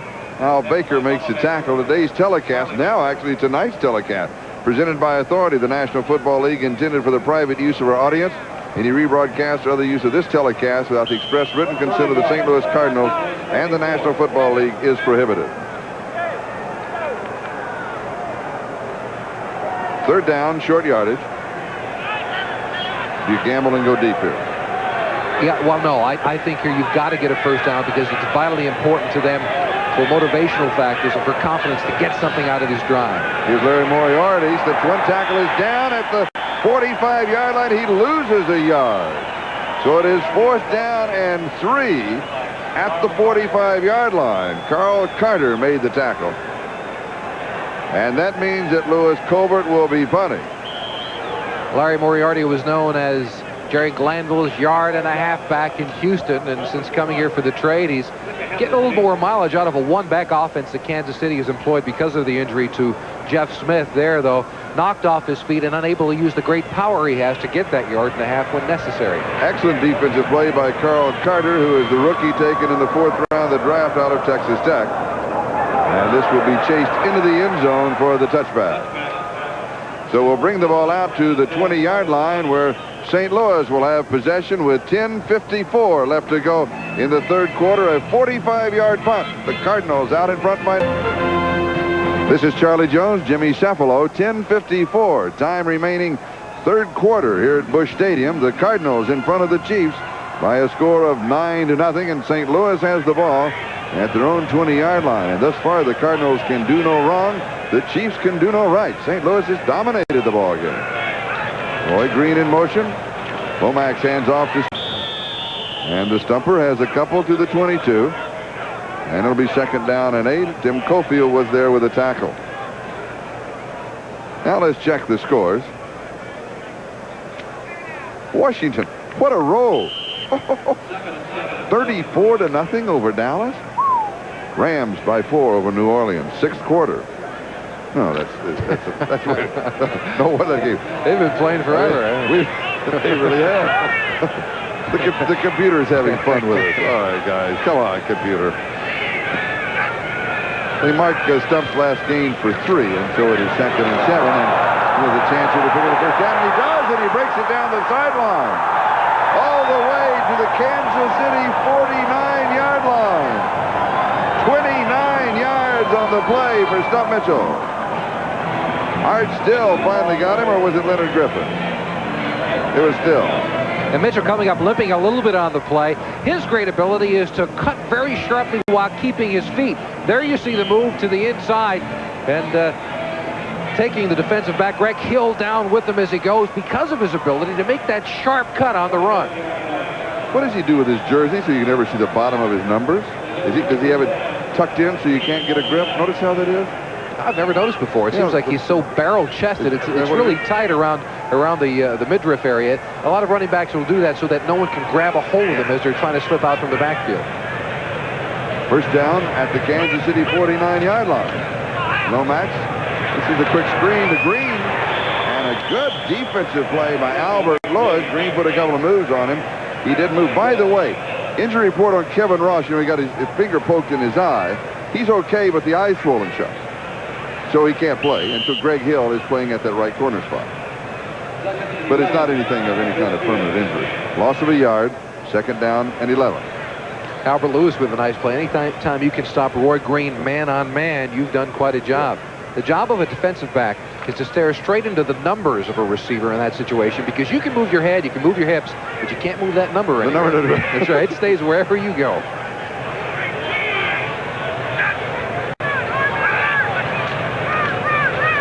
Here's Earl Farrell.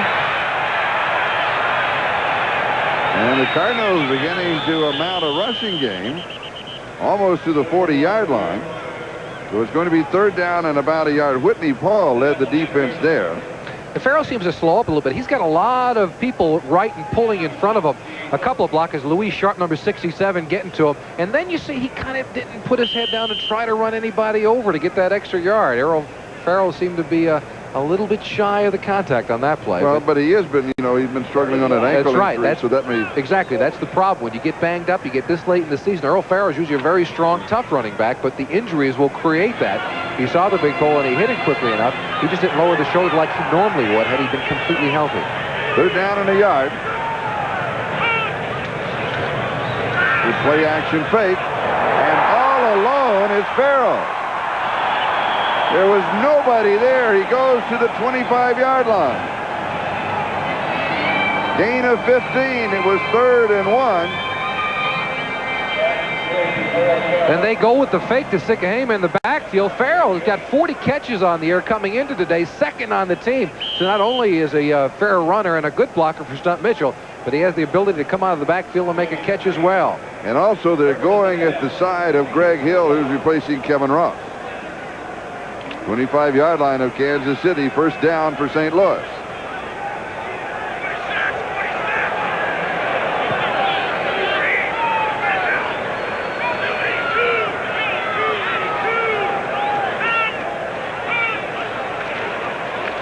Lomax goes deep in the corner to Green, and he can't get there. Albert Lewis had the coverage on. Is that just a long timing pattern? He sure released it early. Well, that's a mistake on the part of Roy Green. It is a timing pattern, but regardless of how fast you are as a wide receiver, you can't turn it into a simple foot race, and that's what he does.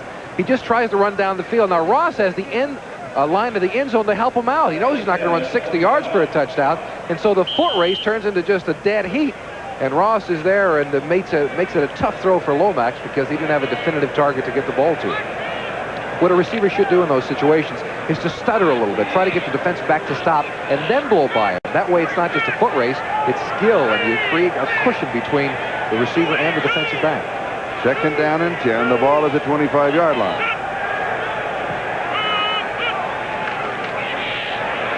Over the middle, it is caught. It'll be a touchdown. J.T. Smith. And he beat Greg Hill.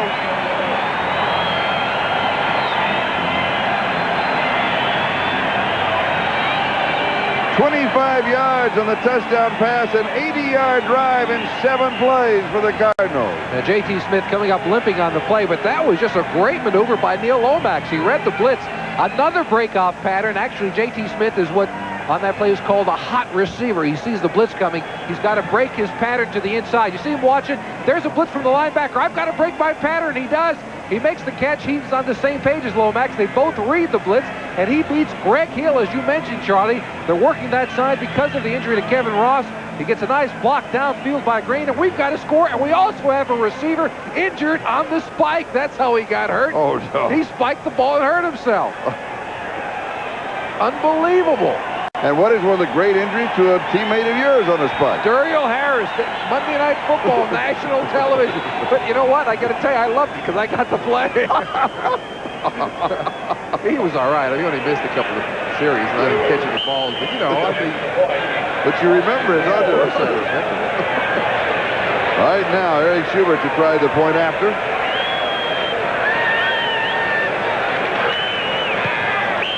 And it is there. It is good, and the Cardinals lead Kansas City by a score of 16-0. We're going to a commercial, but we got to take another look at this. Oh, he came down on that ankle. That's what it was. Bad move.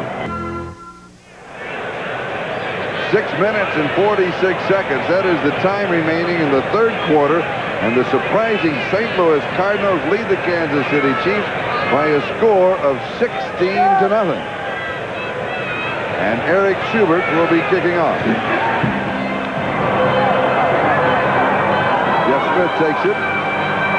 The kickoff being short by Schubert. He returns it out to the 32-yard line. Now let's go back to J.T. Smith and his score. Then the wide receiver laments. Now, I'm sure he's going to go to the sideline and say, well, Coach, this is actually where I hurt the leg. You see, I beat the guy, and Hill grabbed a hold of my leg, and right at the end, I twisted a little bit because it was bothering me before.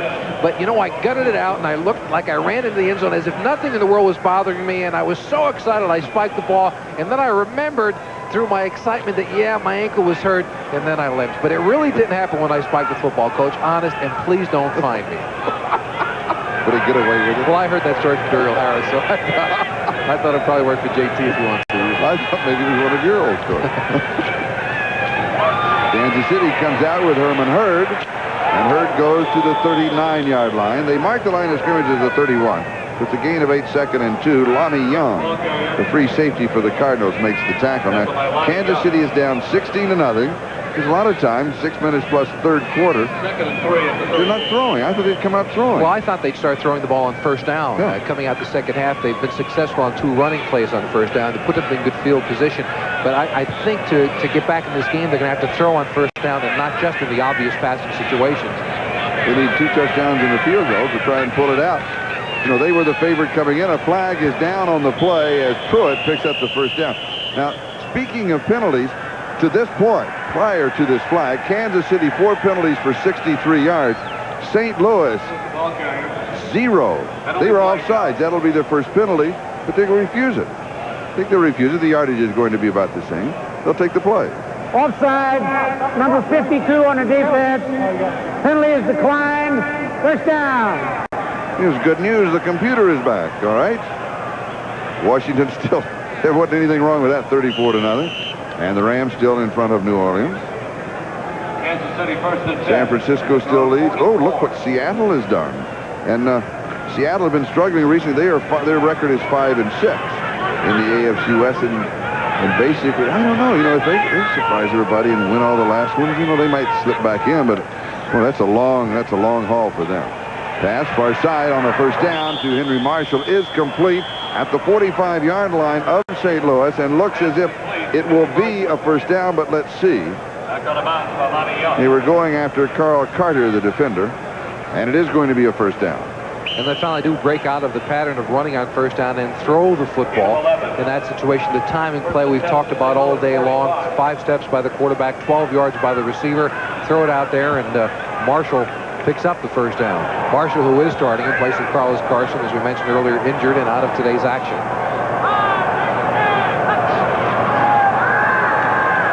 Kinney has pressured.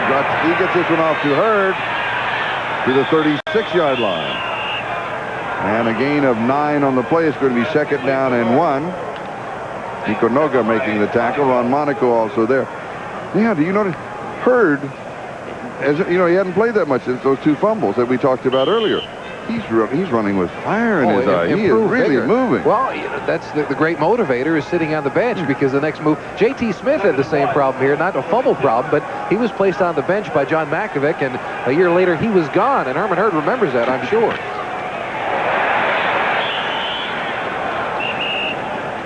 Mike Pruitt is dropped for a loss at the 37. He'll lose a yard, so it's going to be third down and a couple.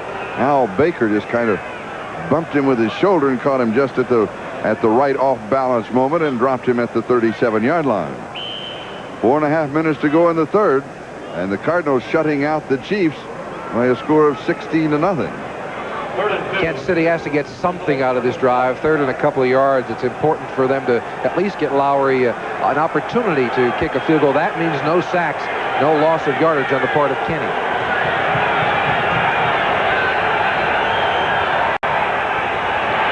It's Pruitt going for the first down, and it's going to be close.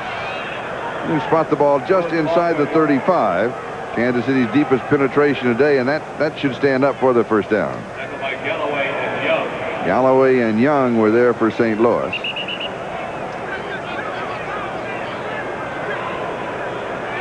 It'll be the 34-yard line. Cardinal defense has played well. They are ranked 9th in the NFL, 23rd against the rush, but 3rd against the pass. First and 10. Louis 34. And more important, they believe today.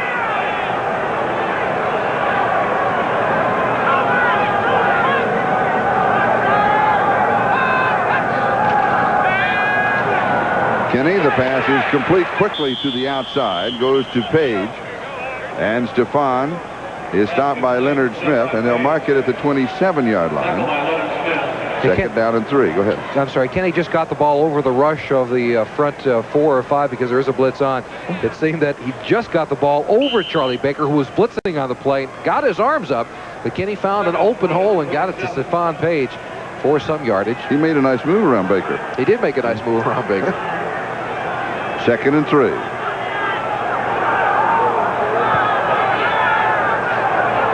Kenny to throw.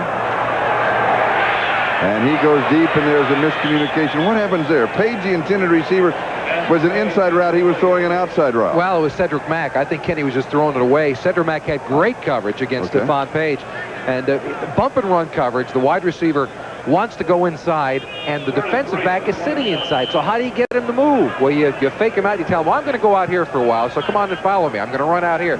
You start to the outside, and if he doesn't buy it, you're dead.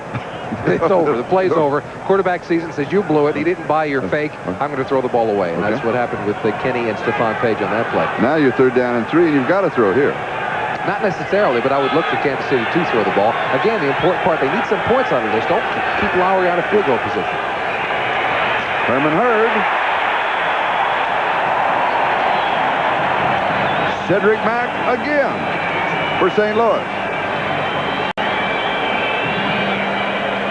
Loss of 3, 4th down and 6. Cedric Mack is playing quite a football game. Watch him down the bottom. He gets the good penetration coming from the inside out. Reads it really well, and whoa, no chance for Herman Hurd to make any move there. That was Young. Lonnie Young. That was Lonnie Young. That wasn't Cedric Mack. But just a nose tackle. He took his knees out from under him, and Hurd had no opportunity to put a fake on. 47-yard field goal attempt by Lowry. This is well within his range. Kenny to hold. Lingner with the snap. He has hit 47 yards this year. Career, he's hit from 58. Did he get it? No, he didn't. He's going to come up short from 47 yards away.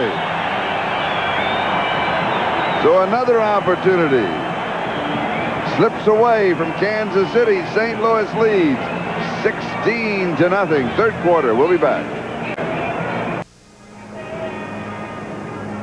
Isn't that a great shot? If you're a Cardinal, if you're a fellow Cardinal or a female Cardinal, either or. You're inside. What did you do today, Dad? Well, I was the Cardinal. I was inside the net. I tried to stay warm. Okay. St. Louis leading 16-0 with the ball at their own 30-yard line. Lomax has completed 12 of 22, 129 yards, 2 touchdowns, 1 interception. And he goes to Stump Mitchell. Mitchell, that is his 13th carry. And now is about 45 yards at 13 carries. So he's getting some work, but not a lot of yardage. Pete Koch makes the tackle. Smith, 4 receptions, 61 yards and a touchdown. Green, 4 receptions, 28 yards and a touchdown. And with 1:52 and counting in the 3rd quarter, St. Louis has got to continue as we look at some of our scores. Dallas finally gets on the scoreboard, 34-7. Seattle continuing with a 21-6 lead over Philadelphia in the 3rd quarter, and San Francisco comfortably over Atlanta 20-0 in the 3rd as well. But they've got to continue this rushing attack to try and eat some of the time off of the clock. If they go to the air, short passes controlled to Green underneath and to the running backs. And it's Green back underneath the coverage to the 35, 36-yard line, gain of 4, so it's going to be 3rd down and 4. And Lewis Cooper makes the tackle. Green does that so well. He has the ability to catch the ball anywhere on the field and break a long one because of his tremendous speed. They call him Jetstream Green. You don't like that nickname? I've heard better. I've heard better. Jetstream isn't bad, though. I've heard better. There's a colorful group of people around the NFL come up with great nicknames. 3rd down and 4. St. Louis at their own 36-yard line. Lomax standing in, slips away, little pump fake, has the 1st down, looks for a block, and he goes down at the 46-yard line or the 45-yard line. They'll mark it. So he scrambles for 9 and the 1st down, and the clock continues on its inexorable march to the end of the 3rd quarter. And a nice fake on the part of Lomax. The book against him is that he doesn't read defense as well. Here he has the presence of mind, though, to doesn't have anything downfield. Nice fake. He pulled it up and faked a linebacker out who thought he was going to throw the football. And then the old crafty veteran slides safely in so that he doesn't miss any more football games. And there's the countdown to the end of the period. So we will have 3 in the books with the 4th to go. At the end of the 3rd quarter, it is St. Louis 16, Kansas City nothing. We'll be right back after these messages from your local station. You can see not a lot of offensive excitement through 3 quarters, but the St. Louis Cardinals will take it up 16-0. Interestingly, the Kansas City offense by Bill Kenny has produced about 100 yards more per game than they had with Todd Blackledge, but they're less than 150 yards in total offense through 3 quarters. St. Louis first down, their own 45-yard line, leading 16-0 as they start the final period. They'll play action fake, and it is complete to Farrell, and Farrell has the first down at the 43-yard line of Kansas City. Dino Hackett makes the tackle. A gain of 13 on the play. What about this Cardinal ball club? They've been playing like this all year. They'd have a much better record. They would. Unfortunately, they have not been playing well. This is and Neil Lomax is the key to this offense. He did not play well through the first part of the season, benched the last couple of weeks, but it's important for him to play well over the next 5 weeks because Gene Stallings has to make a decision. And if they go into the offseason at 2-14 or 3-13, why in the world will he decide to come back with Neil Lomax as a starting quarterback? First down at the Kansas City 43. By Sikahema, again replacing Stump Mitchell. The pass is to Green. Green has it, and he will go out of bounds at the 33-yard line and may have the first down. That's where he had to go to. Sherman Cockcroft was chasing him. Injury report on Stump Mitchell. He had a sprained toe earlier. Now he has a rib injury, unlikely to return. Well, that cuts down their ability to run time off the clock with their running game. Farrell is just not the same kind of a running back that Stump Mitchell is. Maybe that's why they're running some of those short patterns on first down as well. I didn't think we'd see them throw the ball unless it was an obvious passing situation. But that last pass to Green, very safe. 5 yards, he stops, and Lomax gets them the ball. It's just like an extended handoff. And he has Vai Sikahema in the backfield, but he's carried the ball only twice coming into this ball game and has 9 receptions. And here he is. That is only the 3rd time that he has carried the ball on a rushing play from scrimmage this year. Cofield makes the tackle. Sikahema, quite a colorful character. Played his collegiate ball at BYU from Tonga. Born in American Samoa. And he does a fire dance, with the batons, the whole thing. He can do that in the end zone of BYU. No, that was his dad that came in the end zone of BYU with the whole outfit. And everybody said, See, wait a minute. I think they give him a flag here in the NFL. I mean, that would make Gastineau's sack dance look tame. Yes, that would be. No, I can't strike the ball, but I'll do my fire dance with the baton. 2nd down and 7 at the 29-yard line. Here's Sikahema. And he will lose a yard to the 30, so it's going to be 3rd down and 8. But St. Louis is attempting to do what you were talking about, and that is, crank down some time. Let's get some time off of that clock. We're moving on the 13-minute mark. Bill Moss with the last tackle. It's slightly dangerous, though, for Sikahema. Take a look at Bill Moss there. Right off the ball against Chilton. Sneaking up and timing the snap of the ball. So he's the one who really created all of the havoc. Simply by knowing an offense, maybe reading a cadence. After you go through a game from 3 quarters, you start jumping on a quarterback as he continues the same cadence. Neil Lomax, if he starts noticing that Moss is trying to guess on his count, watch him to change up a little bit. We'll find out if Moss doesn't get called for being outside once in a while. Of course, with the injury to Derek Kennard, Ray Brown, who just activated, is in the guard spot. Here's Green. He pulls it down to the 5-yard line. And he beat Deron Cherry, who is a tough man to beat.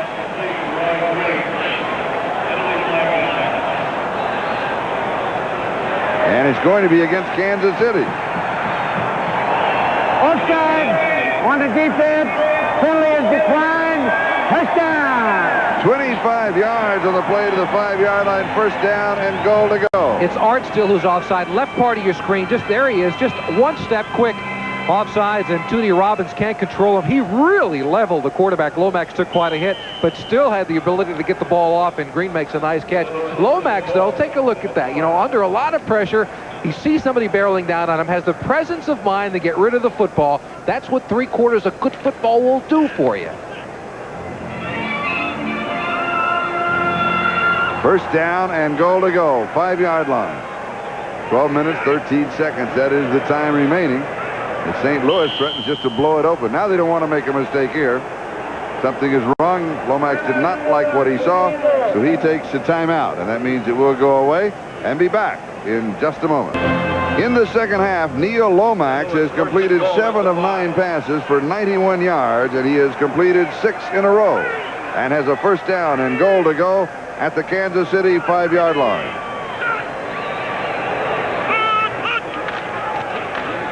And he gives to Vai Sikahema and has a yard, and that's going to be about it. Pete Koch makes the tackle for Kansas City. Mark it at the 4. It'll be second down, goal to go. I don't think they can run it in the end zone. I think he has to throw. No, it's also a gamble with Vaisa Kahema simply because here's the rookie, only carried twice this year in rushing situations, and you're in a critical point of the football game. Stump Mitchell is out. Kahema is not used to that running of the ball this season, and for that reason, a little bit of danger on the part of the Cardinal offense. Lomax throws. He rolls out to the right. Then throws, and the pass is incomplete. So it'll be 3rd down and goal to go. Kahema, the intended receiver, and Dino Hackett was there for the deep pass. So one more opportunity, then you go with the field goal, of course. It's basically a safe pass, though. Run-pass option. Lomax, when he gets to the corner, has the choice of either running or passing, but there it was Art Still applying the pressure, forcing him to go into the end zone. And, of course, if they come up short here, the kicker is Eric Schubert, who they just signed this week. And he has hit from 21 yards and came up short and to the right from 46 yards away. They came up, did not have an opportunity on an extra point because the holder, Kent Austin, bobbled the ball. So he has been good and bad, some good, some bad. But this is 3rd down.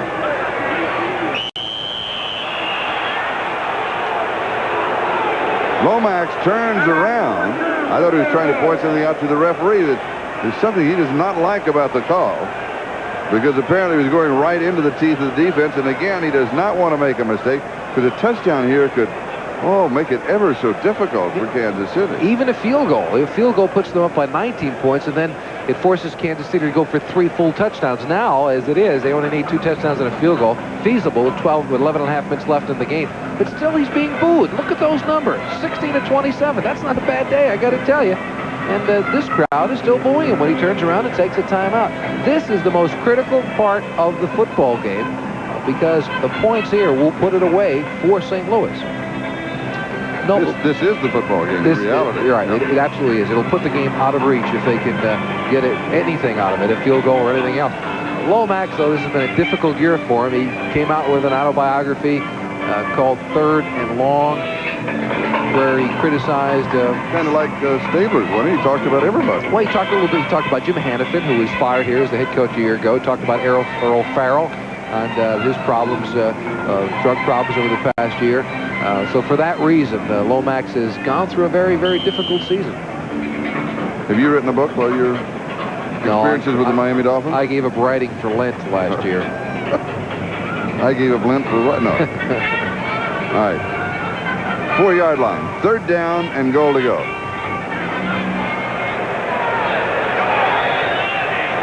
And Broderick Sargent is in the backfield. Lomax is going to throw. It's there. J.T. Smith, his 2nd reception for a score.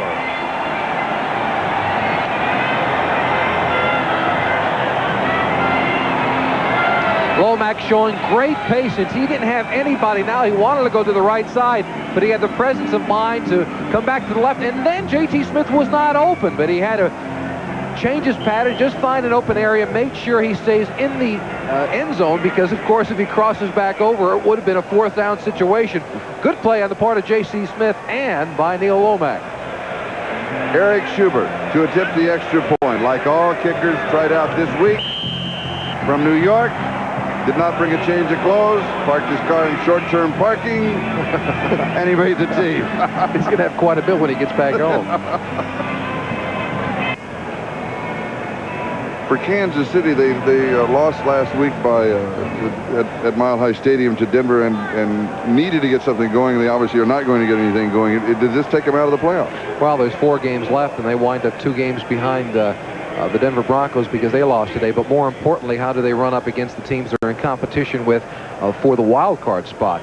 It doesn't mean they're out of it completely, but it does mean they'll have to win their next 4 games, the remaining 4 games in a row, and that includes games at home with Denver and away with the LA Raiders. A tough road if they do indeed lose this afternoon. Boyce Green on the return leans across the 30 to the 31 of the 32-yard line. I tell you something interesting that's happened, and don't forget it. That's a warning. I never forget anything you tell me. The remaining schedule of the Los Angeles Raiders. And their toughest game on their remaining schedule may have been last Thursday night against San Diego that they won in overtime. There's the time remaining here. Well, they also do have to play Kansas City at home in the Coliseum, which will be an interesting contest because of the battle, the war that erupted the last time they played, that time at Arrowhead Stadium. Kansas City at their own 31-yard line, first down, trailing 23-0. Little swing pass to the right side. Here is Herman Hurd, and Herman goes out at the 37-yard line. So he picks up 6. 6 is going to be second down and 4. Carl Carter was there for St. Louis. And this is not a fait complete. It's not over yet, but Kansas City has got to go to a 2-minute offense. I mean, it's just 11 minutes left in the game. There you see Kansas City's remaining contest, a 500 record for their opponents. Buffalo next week, they can get healthy against them maybe, but they thought they'd get healthy here this afternoon against St. Louis too. And then look, they have Denver at home, the Raiders on the road. They finish there with Pittsburgh. Pittsburgh played a pretty good game against Cleveland today. Did that end up in overtime? Or was it one? Yes, it did. 37-31. It was a touchdown pass by Kozar. Yep. So so Pittsburgh is playing better. So and they'll have to because they've got the Bears next week in Chicago. Herman Hurd on that last carry, and there was a flag, and the penalty is going to be against Kansas City. But and also Herman Hurd comes up limping, and Page is waving to the sideline, so somebody will come out and help him. And Boyce Green will come back in. The ball goes back to the 33-yard line, and it's going to be second down and 8.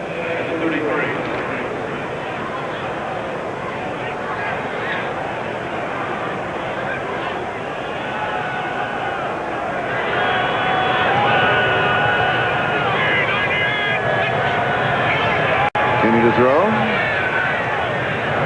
And this is off to Green. And perhaps the fact that Kansas City has been without Carlos Carson, who is their main deep threat, David Galloway, with the last tackle, took more out of the offense than anybody realized. Well, Carlos Carson has missed several games this year due to injury, and it does take away their deep threat, as you mentioned. It changes the way they've got to structure their offensive game plan. Here, they're going to the short passing as they have all day long. In this situation, though, the St. Louis Cardinals are not going to get beaten deep. They're going to play that zone defense and force Kansas City to take a lot of time if they are indeed going to score at all. First down at the 41-yard line. 10:20 remaining. That's plenty of time if they can get anything going, but they haven't been able to thus far. Kenny goes deep.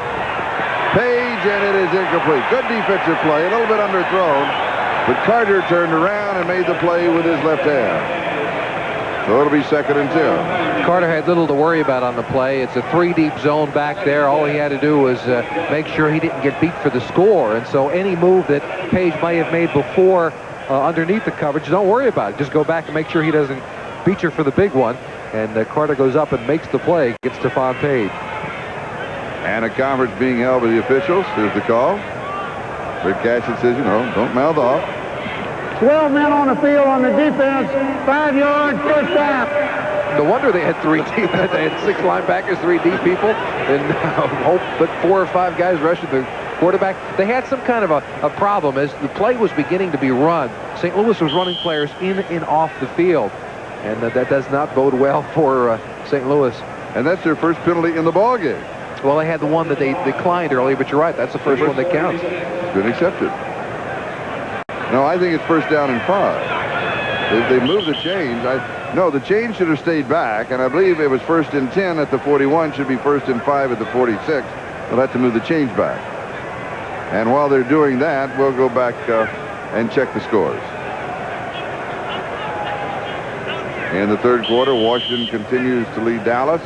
Rams continue to lead New Orleans. Not a lot of changes. The Saints an opportunity to crawl into first place in the West for the first time maybe ever this late in the season for the problem over the past, at least, New Orleans Saints. San Francisco and Seattle both leading in their ball game. The attendance, the tickets sold was 36,420 here. There were 6,700 no-shows, so actually in attendance 29,680 here today. This is off to Mike Pruitt. And Pruitt has the first down as he just reaches out to the St. Louis 49-yard line. Herman Hurd has a sprained knee, and he will take it in for an x-ray. And if we get a report, of course, we will pass it right on to you. Well, a moment ago, we took a look at Kansas City's remaining game. We also, there goes Hurd. We also wanted to have an opportunity to work in here the remaining games of the Denver Broncos and of the Los Angeles Raiders, because that, I think, is where that race in the West is going to develop with what Kansas City has done here today. And here's Mike Pruitt. Pruitt goes to the 40. He picks up 9 on the play. It's going to be 2nd down and 1. Carl Carter making the tackle along with Bob Claspy and removing on the 9-minute mark of time remaining. Talked about nicknames before. Clasby's nickname, the House. I guess that encompasses the refrigerator, the ice cube, and all other major appliances you may want to take into your home.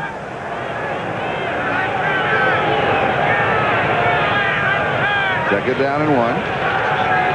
Flag is down. The pass is complete over the middle to Walt Arnold, the tight end, but there was a marker on the play.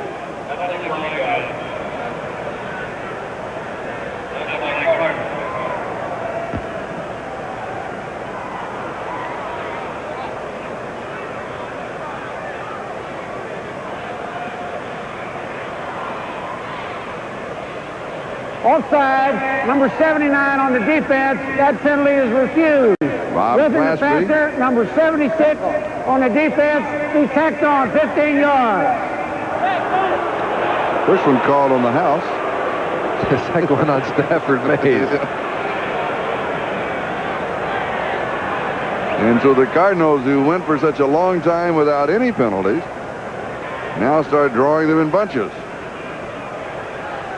And they'll take the ball down to about the 12-yard line.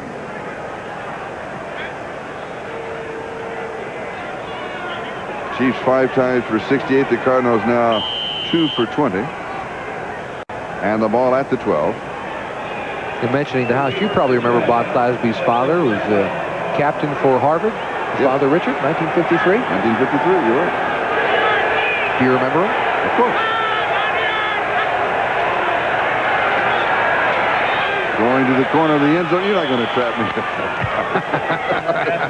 1952. Let's see. I don't want to tell you about it. Now, that's the difference between... Do you remember him? No, I don't remember. If you remember, we really got a story. That's the difference between a good pattern on the goal line. Stephon Page ran a terrific pattern down there. He got on top of a defensive back, forced him into a trail position, and stuttered just for a second, then took off into the corner of the end zone. But Bill Kenny, just a little bit off today, overthrew him in the corner.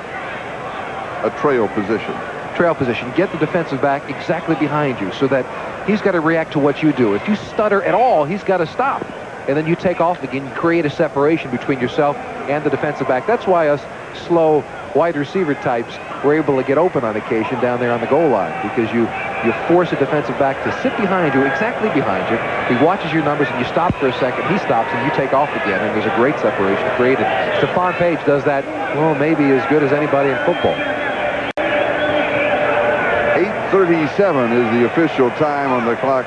The time on the clock here is at 8:51. They'll run it down to 8:37, the official time. Of course, the clock is official, but also is double-checked by one of the officials on the field. And they need to do that, and that's the reason for the pause right here. Kenny, by the way, thus far has completed 15 of 25 for 119 yards and no touchdown. 119 yards through 3.5 quarters is a very... That's a poor day. And it indicates the absence of Carlos Carson, 15 for just 15 completions for just 119 yards. That is the absence of any deep threat whatsoever. Oh, yeah. That's a good point. That's only, what, about 12, 13 yards per reception, which is a very low average. You USC guys can figure that stuff out. No, it's under 10, because 10 would be 150. So about 8 yards, 7 or 8 yards. So that really is low. Took me twice to get it right. 2nd and 10. The ball at the 12-yard line.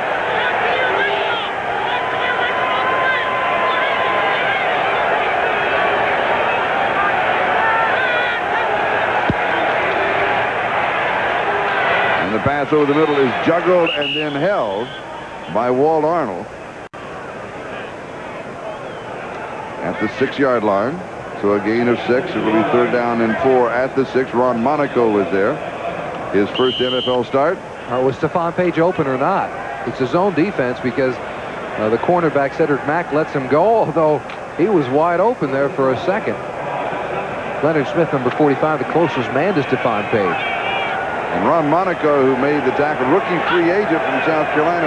His brother Rob was the backup center last year and said, why don't you give my younger brother a chance? And they did, and here's a touchdown pass to Stephon Page, and the Chiefs are finally on the scoreboard.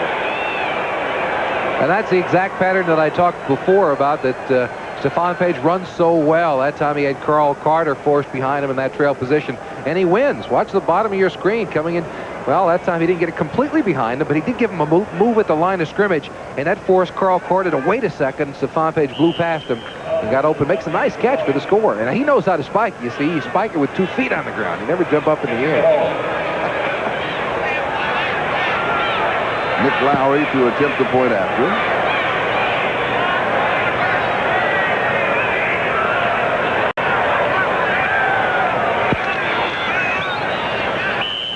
And it is good.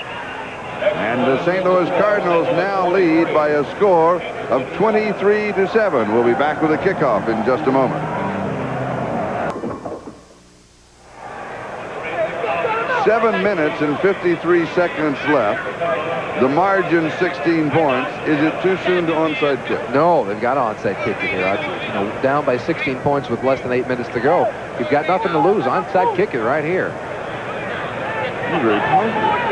I don't think there's much question. I think there is. Ball must go 10 yards before it can be touched or recovered by the kicking team. And just to punch it right over the back of him and get a fumble. They got the bounce. Goes back up in the hands of Earl Farrell. And he will have the ball at the 24, the 25-yard line. So the Cardinals, with Dino Hackett there for Kansas City, have the ball, which is exactly what they wanted to do, and will be at their own 25-yard line. And John McAfee is going to rely on his defense to get him back in this football game, obviously, because a first down here at all will really doom the Kansas City Chiefs. There you take a look at the remaining games for the L.A. Raiders, and they really have the easier path to this whole deal. Oh, yes. In the West, they could win the West. Their opponents have won 15 and lost 30, and that's a winning percentage of 33%. I mean, that's a very low winning percentage. There are the standings. Denver has the toughest road to hoe in the West. And they're up by just 1 football game with 4 left to go after this is completed. And now, of course, here's Visekahima, and he'll pick up a yard. Yeah, we'll give him a yard. We'll play and call it 2nd and 9. They were running the clock down now. Now, here's what Denver does. Look, it's almost reversed as far as the 1 loss, and that the Denver opponents, they're right at 63-64% as far as their winning percentage. Oh, and they've got tough teams in there, and they end up with Seattle, who can, not playing that well up to this weekend, but are capable of doing it. So they, it's going to be tough for Denver. Yes, it is. We thought 3 weeks ago, as a matter of fact, that Denver could walk away with the division. And now the Raiders crawl right back into it. And then what Kansas City has done for themselves by the way that they played here. Here's Ron Wolfley, the ball carrier for St. Louis. St. Louis, I don't want to played well today, but Kansas City has let one get away that they thought that they could put in the win column. Here, Lewis Cooper making the tackle. He's had a good day. That they may have taken themselves out of contention in the West. They may have. They need to go after the wild card, and the Raiders winning on Thursday night and the Patriots winning today, they go a game up on Kansas City. And rather than being just, for the Chiefs standpoint, a game behind Denver, they are 2 games back with the Raiders in between. That means they've got to climb over somebody. And it's 3rd down and about 1.5 yards, and looks as if he'll come up a ½ yard short of the first down. So the Cardinals will be kicking, and Kansas City could well have an opportunity here as Bill Moss and Lewis Cooper make the tackle. The shame with Kansas City, though, is that they have made such great strides this year. Yep. Defensively, Walt Corey's come in and done a super job with their defense. They come up with a couple of young linebackers who'll be there for a long time and can play. Their passing game has always been strong. They've had some injuries to the wide receivers. It's cut down their effectiveness here today. But the running attack is the one thing they have not improved. They went out and they got a couple of people from the USFL and Mark Addix and Irv Eatman to improve their offensive line. They make a trade with Washington. They get Donnelly in here. So they've done well. They're improving everything, but they need that one running back to make them an effective overall offensive club.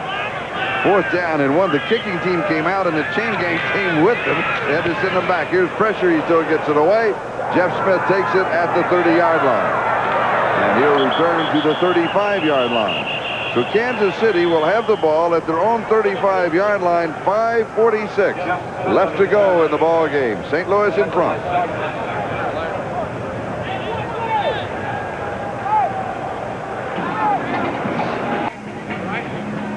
This is Charlie Jones, Jimmy Cephalo. It is in the cool of the evening in St. Louis, Busch Stadium, but it is warm for the Cardinals. They are going for their third victory of the year, pulling an upset over Kansas City, and they lead 23-7 with 5:46 left to go in the ballgame. Chiefs still with 3 timeouts remaining. St. Louis has only 1 remaining, but they have the lead of 16 points. Boy screen. Makes the tackle. I don't understand it. I think you got to throw. You've got to. I mean, what's the use of a little trick play? It doesn't make any sense. They've got to throw the ball downfield. 16 points now with 5.5 minutes left. And a Cardinal is injured on the play. So we stop the clock with 5:31. Tonight, program note on Our House. Will the family stand behind Gus when he falls in love? What do you think? What do you think? What do you think? I'm not sure. I hope I've been here Easy Street and Valerie are trading places, and it's a hit. Valerie followed by Easy Street on Sunday. Then the NBC world premiere movie, Combat High. Have you seen that? No. Okay, I thought you might have watched it in preview. No, I didn't. It's a great chance to see it. 2 crazy cadets turn an academy into chaos in Combat High. It's not. Who's in that movie? It's not the movie we had last Sunday night. I would say this is a pretty good movie, but it's not the movie we had last Sunday night. That's Nico Noga coming out of the ball game. Nico Noga, one of his teammates, said he runs like a deer and he hits like a soda machine. He's a fast pop. I just made that up. That's terrible. He runs like a deer and hits like a soda machine. Who said that? I don't know. One of his teammates that I read this week. I'm not sure which one it was, but I think it's EJ Jr. That's right. 2nd down and 6. Kenny over the middle. And this is Jonathan Hayes. His first reception of the ball game. They're tied in to the 46-yard line. And that's a first down. And they finally go to the 2-minute offense here with 5 minutes left in the contest. First and 10, 47. Kenny goes deep, and Page could not get inside, and 2 flags are going to come down. Page wanted to come inside and run a post pattern, I believe, and they just wouldn't let him. He bumped up with Carl Carter about 15 yards downfield with the ball in the air, past the illegal chuck area. Pass interference. Number 41 on the defense. First down. Down here, bottom part of your screen there, you see he wants to get inside, and Carl Carter sticks his arms out, gets the bump with the ball in the air, and it is pass interference as opposed to an illegal chuck. Now, if it was down past the 5 yards and the ball was not in the air, it would have simply been that penalty of 5 yards because of the illegal chuck. But there, the ball in the air, and so they get the pass interference call. At the St. Louis 36, he goes to Page, and it is incomplete. So bring it back to the Cardinal 36. It'll be 2nd down and 10.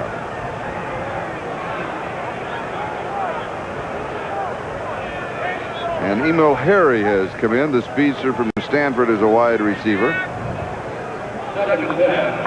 And I believe Page is going to come out and take a quick breather.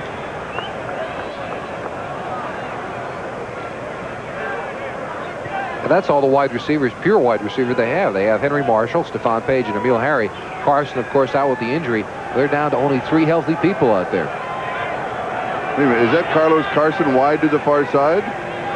He's not supposed to play. To the near side, and the pass is complete, and out is Harry. And that is Carlos Carson on the far I thought so side. that we picked him up. Number 88. He has that sprained foot, and he is in the ballgame. The last play went to the 25-yard line. You notice Carlos Carson, was wearing those gloves. Yes, I like those gloves. Receivers have gotten the gloves that the deep-sea divers use because they've got that great dexterity, little suction cups on the end. They're very warm and very thin. And boy, did they hold on to the football. Incomplete. Carson, the intended receiver. The line of scrimmage at 25. We'll bring it back. It'll be 2nd down and 10 at the 25-yard line. Just over 4.5 minutes remaining. Let's see if we can't pick up a limp or something on the part of Carson. It looks like he's running fairly well there against Cedric Mack. Although the speed of Carlos Carson on a normal day might have gotten closer to that football. Mack, nice positioning on it, but it looked like he was striding fairly well. 2nd down and 10.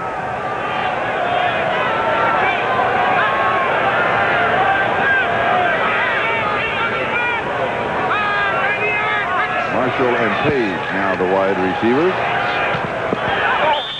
And it is complete. This time to Henry Marshall. And Marshall steps out at the 13-yard line. Has the first down, and he stops the clock at 4:31 left to go. Chiefs with a long road back here. Down by 16 points. Touchdown, 9 points away. They still need 2 more scores if they get into the end zone here. And so it would take at least 1 successful onside kick for them to get back into this football game. But stranger things have happened. Let's see if Kansas City can do it. 13-yard line of St. Louis. First down. It's high, but it's there, and it's a score. And it is Stephon Page with the touchdown. That is the 7th touchdown for Page this year. And the margin is now 10 with the extra point to come.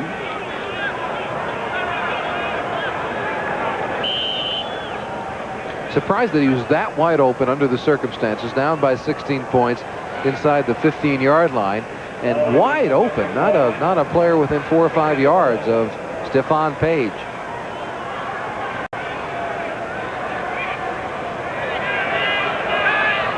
Kinney to hold. The extra point is up, and it is good, and it's now a 23-14 ball game. And for Nick Lowry, he now has 113 consecutive extra points, and we have 4:26 left in the ball game. Let's find out how Stephon Page got this wide open. Being a wide receiver is kind of like being an architect. You build things. You build a pattern through the game. You go one way and come back the other. That time, he gets behind the entire defense. It was Carl Carter, number 41, the closest one to him. Let's see what he does. Carter's got a man-to-man, it appears. Gives that good outside move and beats him back to the post. But it's like being an architect. You build things through a contest. You come up and you set a play. Sometimes you will purposely get covered in a play where you're not the primary receiver, but you set the defensive back up. You make him think, oh, I always use this outside route all the time. But you know you're not the primary. The next time when you are, you go to that outside route, and all of a sudden, boom, you cut back inside, as he did there, and you score a touchdown. And it was his 2nd touchdown reception. The ball game runs his totals, as you saw, to his 8th touchdown on the year. And it's a 23-14 ball game. And now all of a sudden, remember, 4:26 left. That's a lot of time. From the standpoint is Kansas City has 3 timeouts. And it's only 9 points. And the Cardinals have only 1 timeout remaining in case they get in any kind of trouble. Well, the onside kick here becomes very important. Now, Kansas City can't rely, as they did on the last time they kicked off, on their defense to get the football back. But I still think you've got to go for the onside kick. And St. Louis is lined up in anticipation of the onside. Right. Now, do you do that, or do you just kick it deep and figure that your defense can hold them? Because your defense is going to have to hold them somewhere along the line. Well, but if your defense is going to hold, they can hold them here as well as they can hold them 20 yards back. If you get, any first down throws the game out of whack as far as Kansas City is concerned. So you've got to rely on your defense stopping them at 3 plays. Try the outside. If you get it, fine. If not, your defense goes in. You hope they hold them at 3 plays, and you get the ball back anyway. Why kick it downfield without any chance at all of getting it on the onside? Now, one of the things that there's several kind of onside kicks that Nick Lowry will hit the ball high, wanting on like the 2nd or the 3rd bounce for it to kick up in the air, so that everybody's got a chance his teammates have a chance to come down with it. Especially on AstroTurf. Yes, and the ball must go 10 yards. Remember, before the 10 yards can be recovered by the Cardinals. After the 10 yards can be recovered by Kansas City. It's strange. Now they get the hop downfield.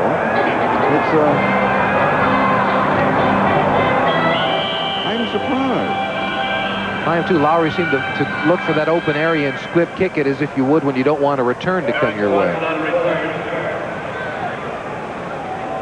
Instead of the straight outside kick. Was he trying something to hit somebody? That didn't work? No. That might have been it. Maybe he was trying to hit somebody in the front line, but it seemed like he picked the open area and went right to it. Like a moving target? Hit him and maybe a drop? Well, on occasion, a kicker will try to do that. Find someone up front, a big target, kick it to him and make the ball hit him after the 10-yard mark and then bounce back toward your own players. But that's really getting it complicated, though, isn't it? All right. St. Louis has the ball. 4:17 is the time remaining. St. Louis leading 23-14. They led 23-0. It was more comfortable for them then. By Sikahima getting quite a workout because of Stump Mitchell being out with a rib problem. And Aaron Pearson, rookie from Mississippi State, taking the 11th round of the draft. And there's a look at the most important numbers besides the scoreboard itself. And Kansas City with 3 timeouts remaining. 2nd and 7. I would imagine they'll elect to use at least one before the 2-minute warning, because they bump that up together and wind up getting the football back with a little bit more time. Not to just simply save them for the last minute of the contest. Lomax looks like he's changing the play at the line of scrimmage. 5 seconds in the 30-second clock. They'll use that all of that. Ron Wolfley gets the call as we pause briefly for station identification. This is the NBC Television Network. This is WDAF TV4 Kansas City.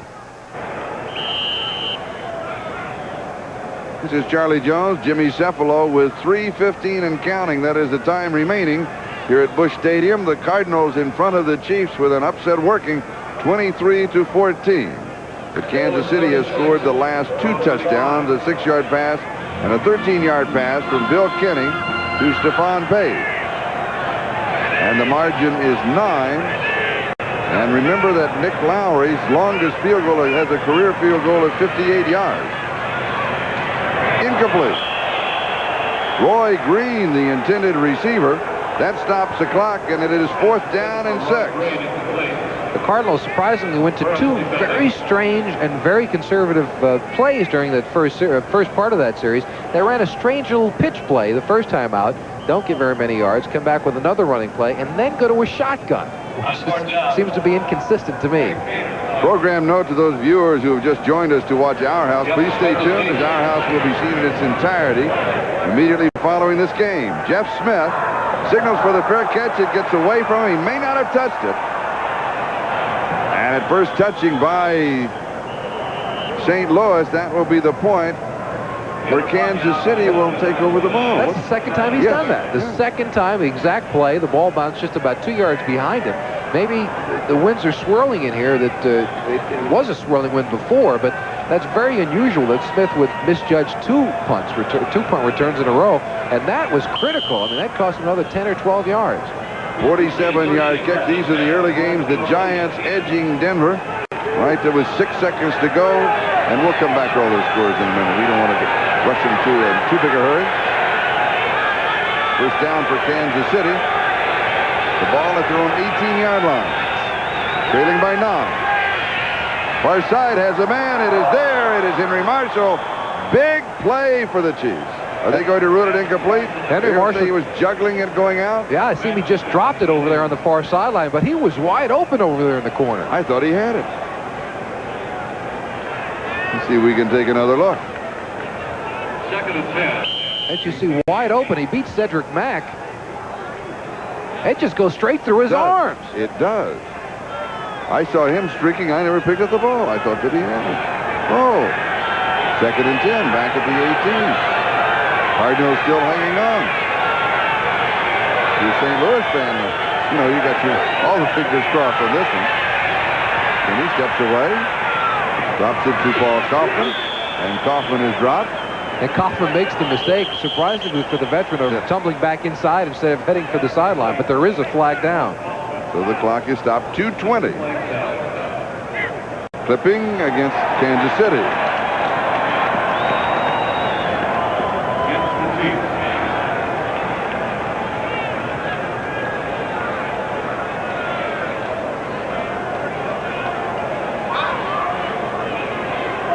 Clipping, number 40 on the offense, still 2nd down. You see Boyce Green going to the back of, is that Cedric? No, it's Carl Carter, number 41. And really an unusual, he didn't have to push the ball, push it at all. He still made the tackle. In that circumstance, just let him go, just allow the receiver to try to get out of bounds. Those are mistakes you just simply cannot make, as we have a these are the games now going on with ours. And here it is St. Louis 23, Kansas City 14. Oh. Seattle just a point now. Philadelphia coming back.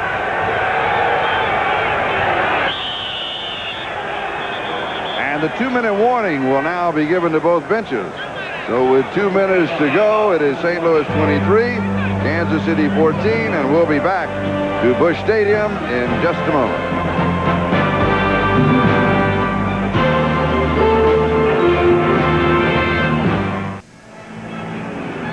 Kansas City is letting the ball game get away from themselves. They had an opportunity here. They didn't even snap the ball or call a timeout prior to the 2 minutes. Yeah, they fall apart completely there with just a little bit more than 2 minutes to go in the contest. You're at the line of scrimmage. You've got to snap the ball because you get the play off as well as getting the 2 minutes after the play is complete. So actually, you really save a timeout. Now, it's still 3 timeouts remaining for them. They have not used any. But they would have gotten one more play out. Right, they would have gotten another play out. So they either snapped the ball or used a timeout before the 2-minute warning hits. But Bill Kenny was caught sleeping in that occasion and did not get the play off. And as a result, the 2-minute warning sounded.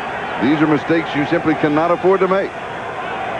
Second down and 14. Kansas City at their 14. Trailing 23-14. Kenny throws. And it is complete at the 39-yard line to Henry Marshall. And Kansas City in their hurry-up offense, and the clock continues to move. Now remember, to win, they need a touchdown and a field goal. Far side, and the pass is, they're going to call the pass, are they going to call it good there? Yes, they're going to call it good and out of bounds, stopping the clock. 1:34, it is Henry Marshall at the 47-yard line of St. Louis. And there are the numbers that the Chiefs are facing. And they have the first down. And the reason that I mentioned the fact that you can take the scoring plays in any order is that they may want to, if circumstances dictate, they may want to take the field goal first. Right, they need a field goal and a touchdown. Yeah. So if they get into a position it's 4th and long, they may as well try and kick a field goal here. Yeah. So keep that in mind. Just another option. This is dropped off and incomplete off of the hands of Mike Pruitt. So it'll be second down and 10 at the 47. And also remember that Nick Lowry can really nail it. He came up short from 46 yards away in this ball game, but he has hit this year from 47. Twice in his career has hit from 58 yards away, and has also hit from 57 and 54. And those are awesome numbers.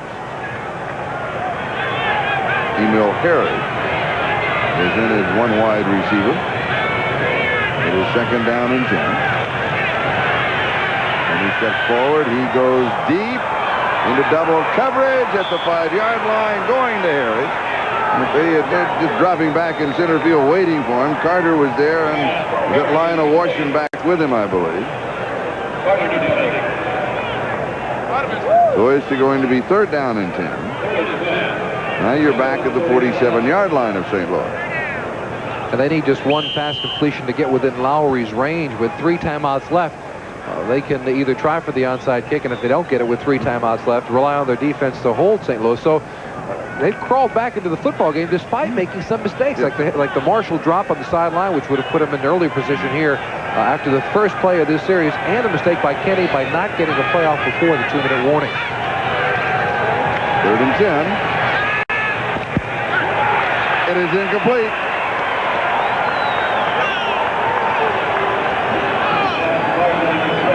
Marshall, the intended receiver. The official saying the ball had been tipped, therefore the defender can go ahead and unload on the receiver. I believe so. He kept giving that tip signal to Henry Marshall, who looked around to complain because it appeared as if he was hit prior to the ball getting there, but if the ball is tipped at the line of scrimmage, the defensive back has the right to go through the receiver and bump him before the ball arrives. Now we're at the moment of truth. 4th down and 10. 47-yard line of St. Louis. All that other speculation will go over the wayside here if you don't pick up the first down. It is knocked away by Cedric Mack. Walt Arnold, the intended receiver, the Cardinals hold, and they take over on down at their own 47-yard line. And Kenny wanted a flag here as well. Let's take a look to see if Mack gets his left arm around and knocks the ball down. The question is, and we can't see it from this angle, did he lock his right arm around the receiver, Arnold, and pull him down at the same time he was knocking the ball away? Apparently not, because the official on that backside, looking at it, did not call it.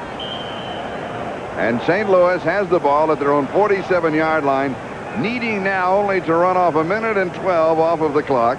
But remember, Kansas City has their 3 timeouts, and now, of course, will use them to try and have at least one more opportunity. See, the 3 timeouts remaining don't do them any good. They had opportunity to call the timeouts prior and did not utilize them. You can't carry them over to next week. They don't get 6 next week because they didn't use 3 today. But St. Louis has played an excellent football game. This is a ball club. You know, and when you talk to the people here or you look at their local television show, that Kansas City takes the timeout here, and so we'll go away, and I'll finish that thought when we come back.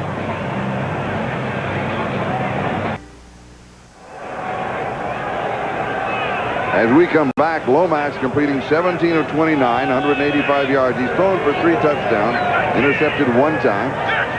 He has played well. Second down. Kansas City's defense trying to strip the ball. Ron Wolfley is the ball carrier with Art Still and Bill Moss there. Kansas City will take their second timeout here, and that means that it is now time for the Budweiser Most Valuable Player Award. And today's MVP is J.T. Smith. 2 touchdown receptions, 5 receptions for 65 yards. And remember, it is sweet revenge for J.T. because he was with the Kansas City Chiefs for 7 years before they let him go. And interestingly enough, the last time these 2 teams played, he wound up returning a punt for a touchdown for the Kansas City Chiefs to beat St. Louis. That's so right. He had the double whammy. And Budweiser will make a contribution to the United Way on behalf of all of the MVPs selected throughout the National Football League this season. So congratulations to J.T. Smith. 1 minute and 3 seconds. That is the time remaining. Next week, Kansas City home to host Buffalo, and St. Louis is here to host the Washington Redskins. So the schedule doesn't get any easier for the Cardinals. But as we said coming in, the Cardinals did play a good football game today, and it bodes well for Gene Stallings because under these circumstances, it's the coach's responsibility to get a team ready to play, and apparently he did that very well today. 3rd down and 8, the ball at the 49-yard line. Kansas City with 1 timeout remaining. A little play action fake and then a pitch by Sikahema, 47-yard line. Kansas City to see if they will take the last timeout. Yes, they do, but they still let 4 or 5 seconds just kind of slip away. Pete Koch with the tackle. Be sure to join us on Thursday for the traditional Thanksgiving Day football on NBC Sports. Your day kicks off with NFL 86 at 3:30 Eastern Time with Bob Costas. And then the Seattle Seahawks, hopefully on the comeback trail, will be going to Dallas. And boy, Dallas getting wiped up today. They are still, of course, a contender for the playoffs, as the Cowboys always are. It's a Thanksgiving tradition that continues this Thursday at 3:30 Eastern Time right here on NBC Sports. And then next Sunday, we'll be in Chicago for the Pittsburgh Bear game, where it's going to be cold again. It's going to be cold. Pittsburgh's been playing better, yes, as you said, and the Bears had a real struggle. Bears escaped. And Jim McMahon was scheduled to play today. I don't know if he did or not, but he was scheduled after the shoulder soreness going away this week to come back in and play. And since our telecast goes into Chicago, did Jim McMahon play today in that ball game? We will double check that. Everybody in Chicago that's watching this, they know. They know. That's right, they do. 54 seconds left here.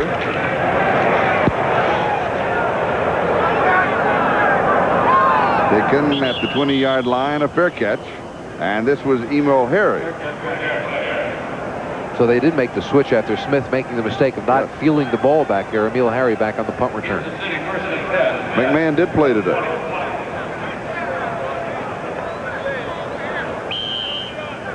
And Kansas City now out of timeouts. 48 seconds left. And St. Louis leading 23-14. 28 yards on that last kick.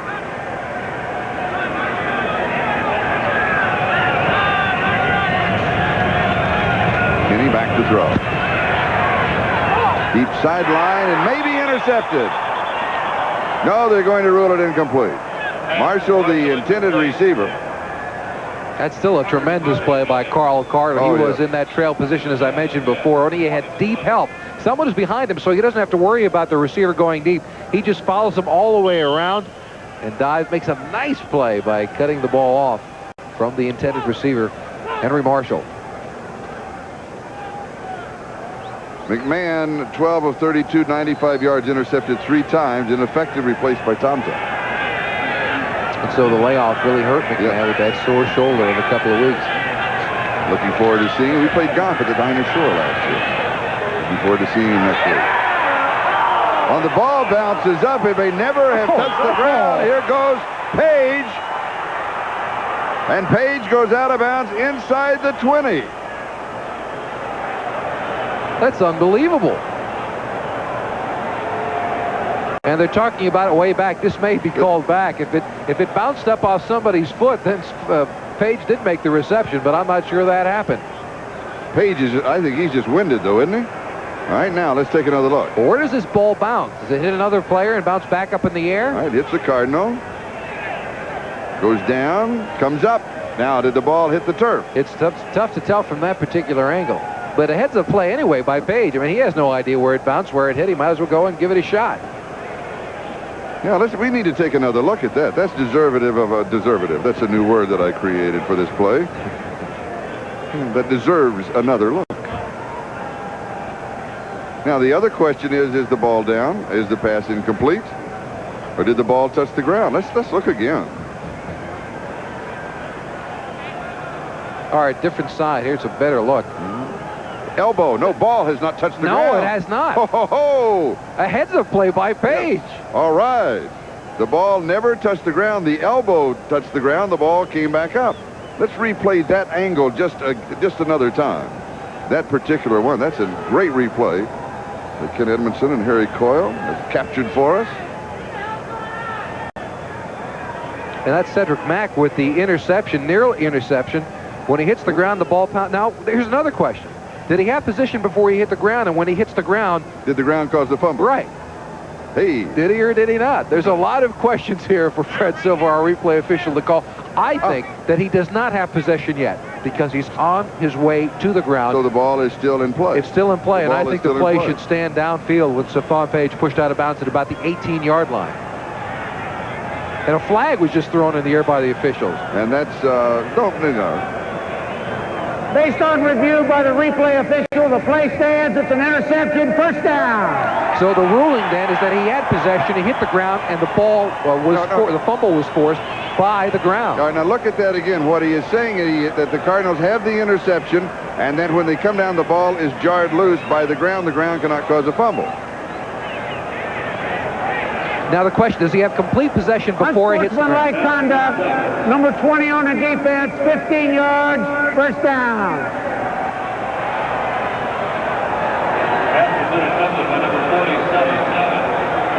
And Cedric Mack has his second interception. And looking at it again, it seemed we had a little closer angle that time. I have to agree with Fred Silva. It seemed like he did have a good possession of the ball before it hit the ground.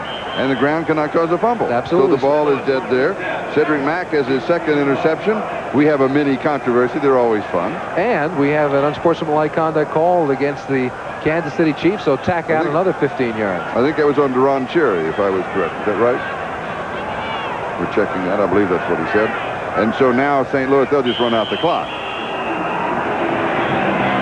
Kansas City out of timeouts, and so that effectively is the end of the ball game.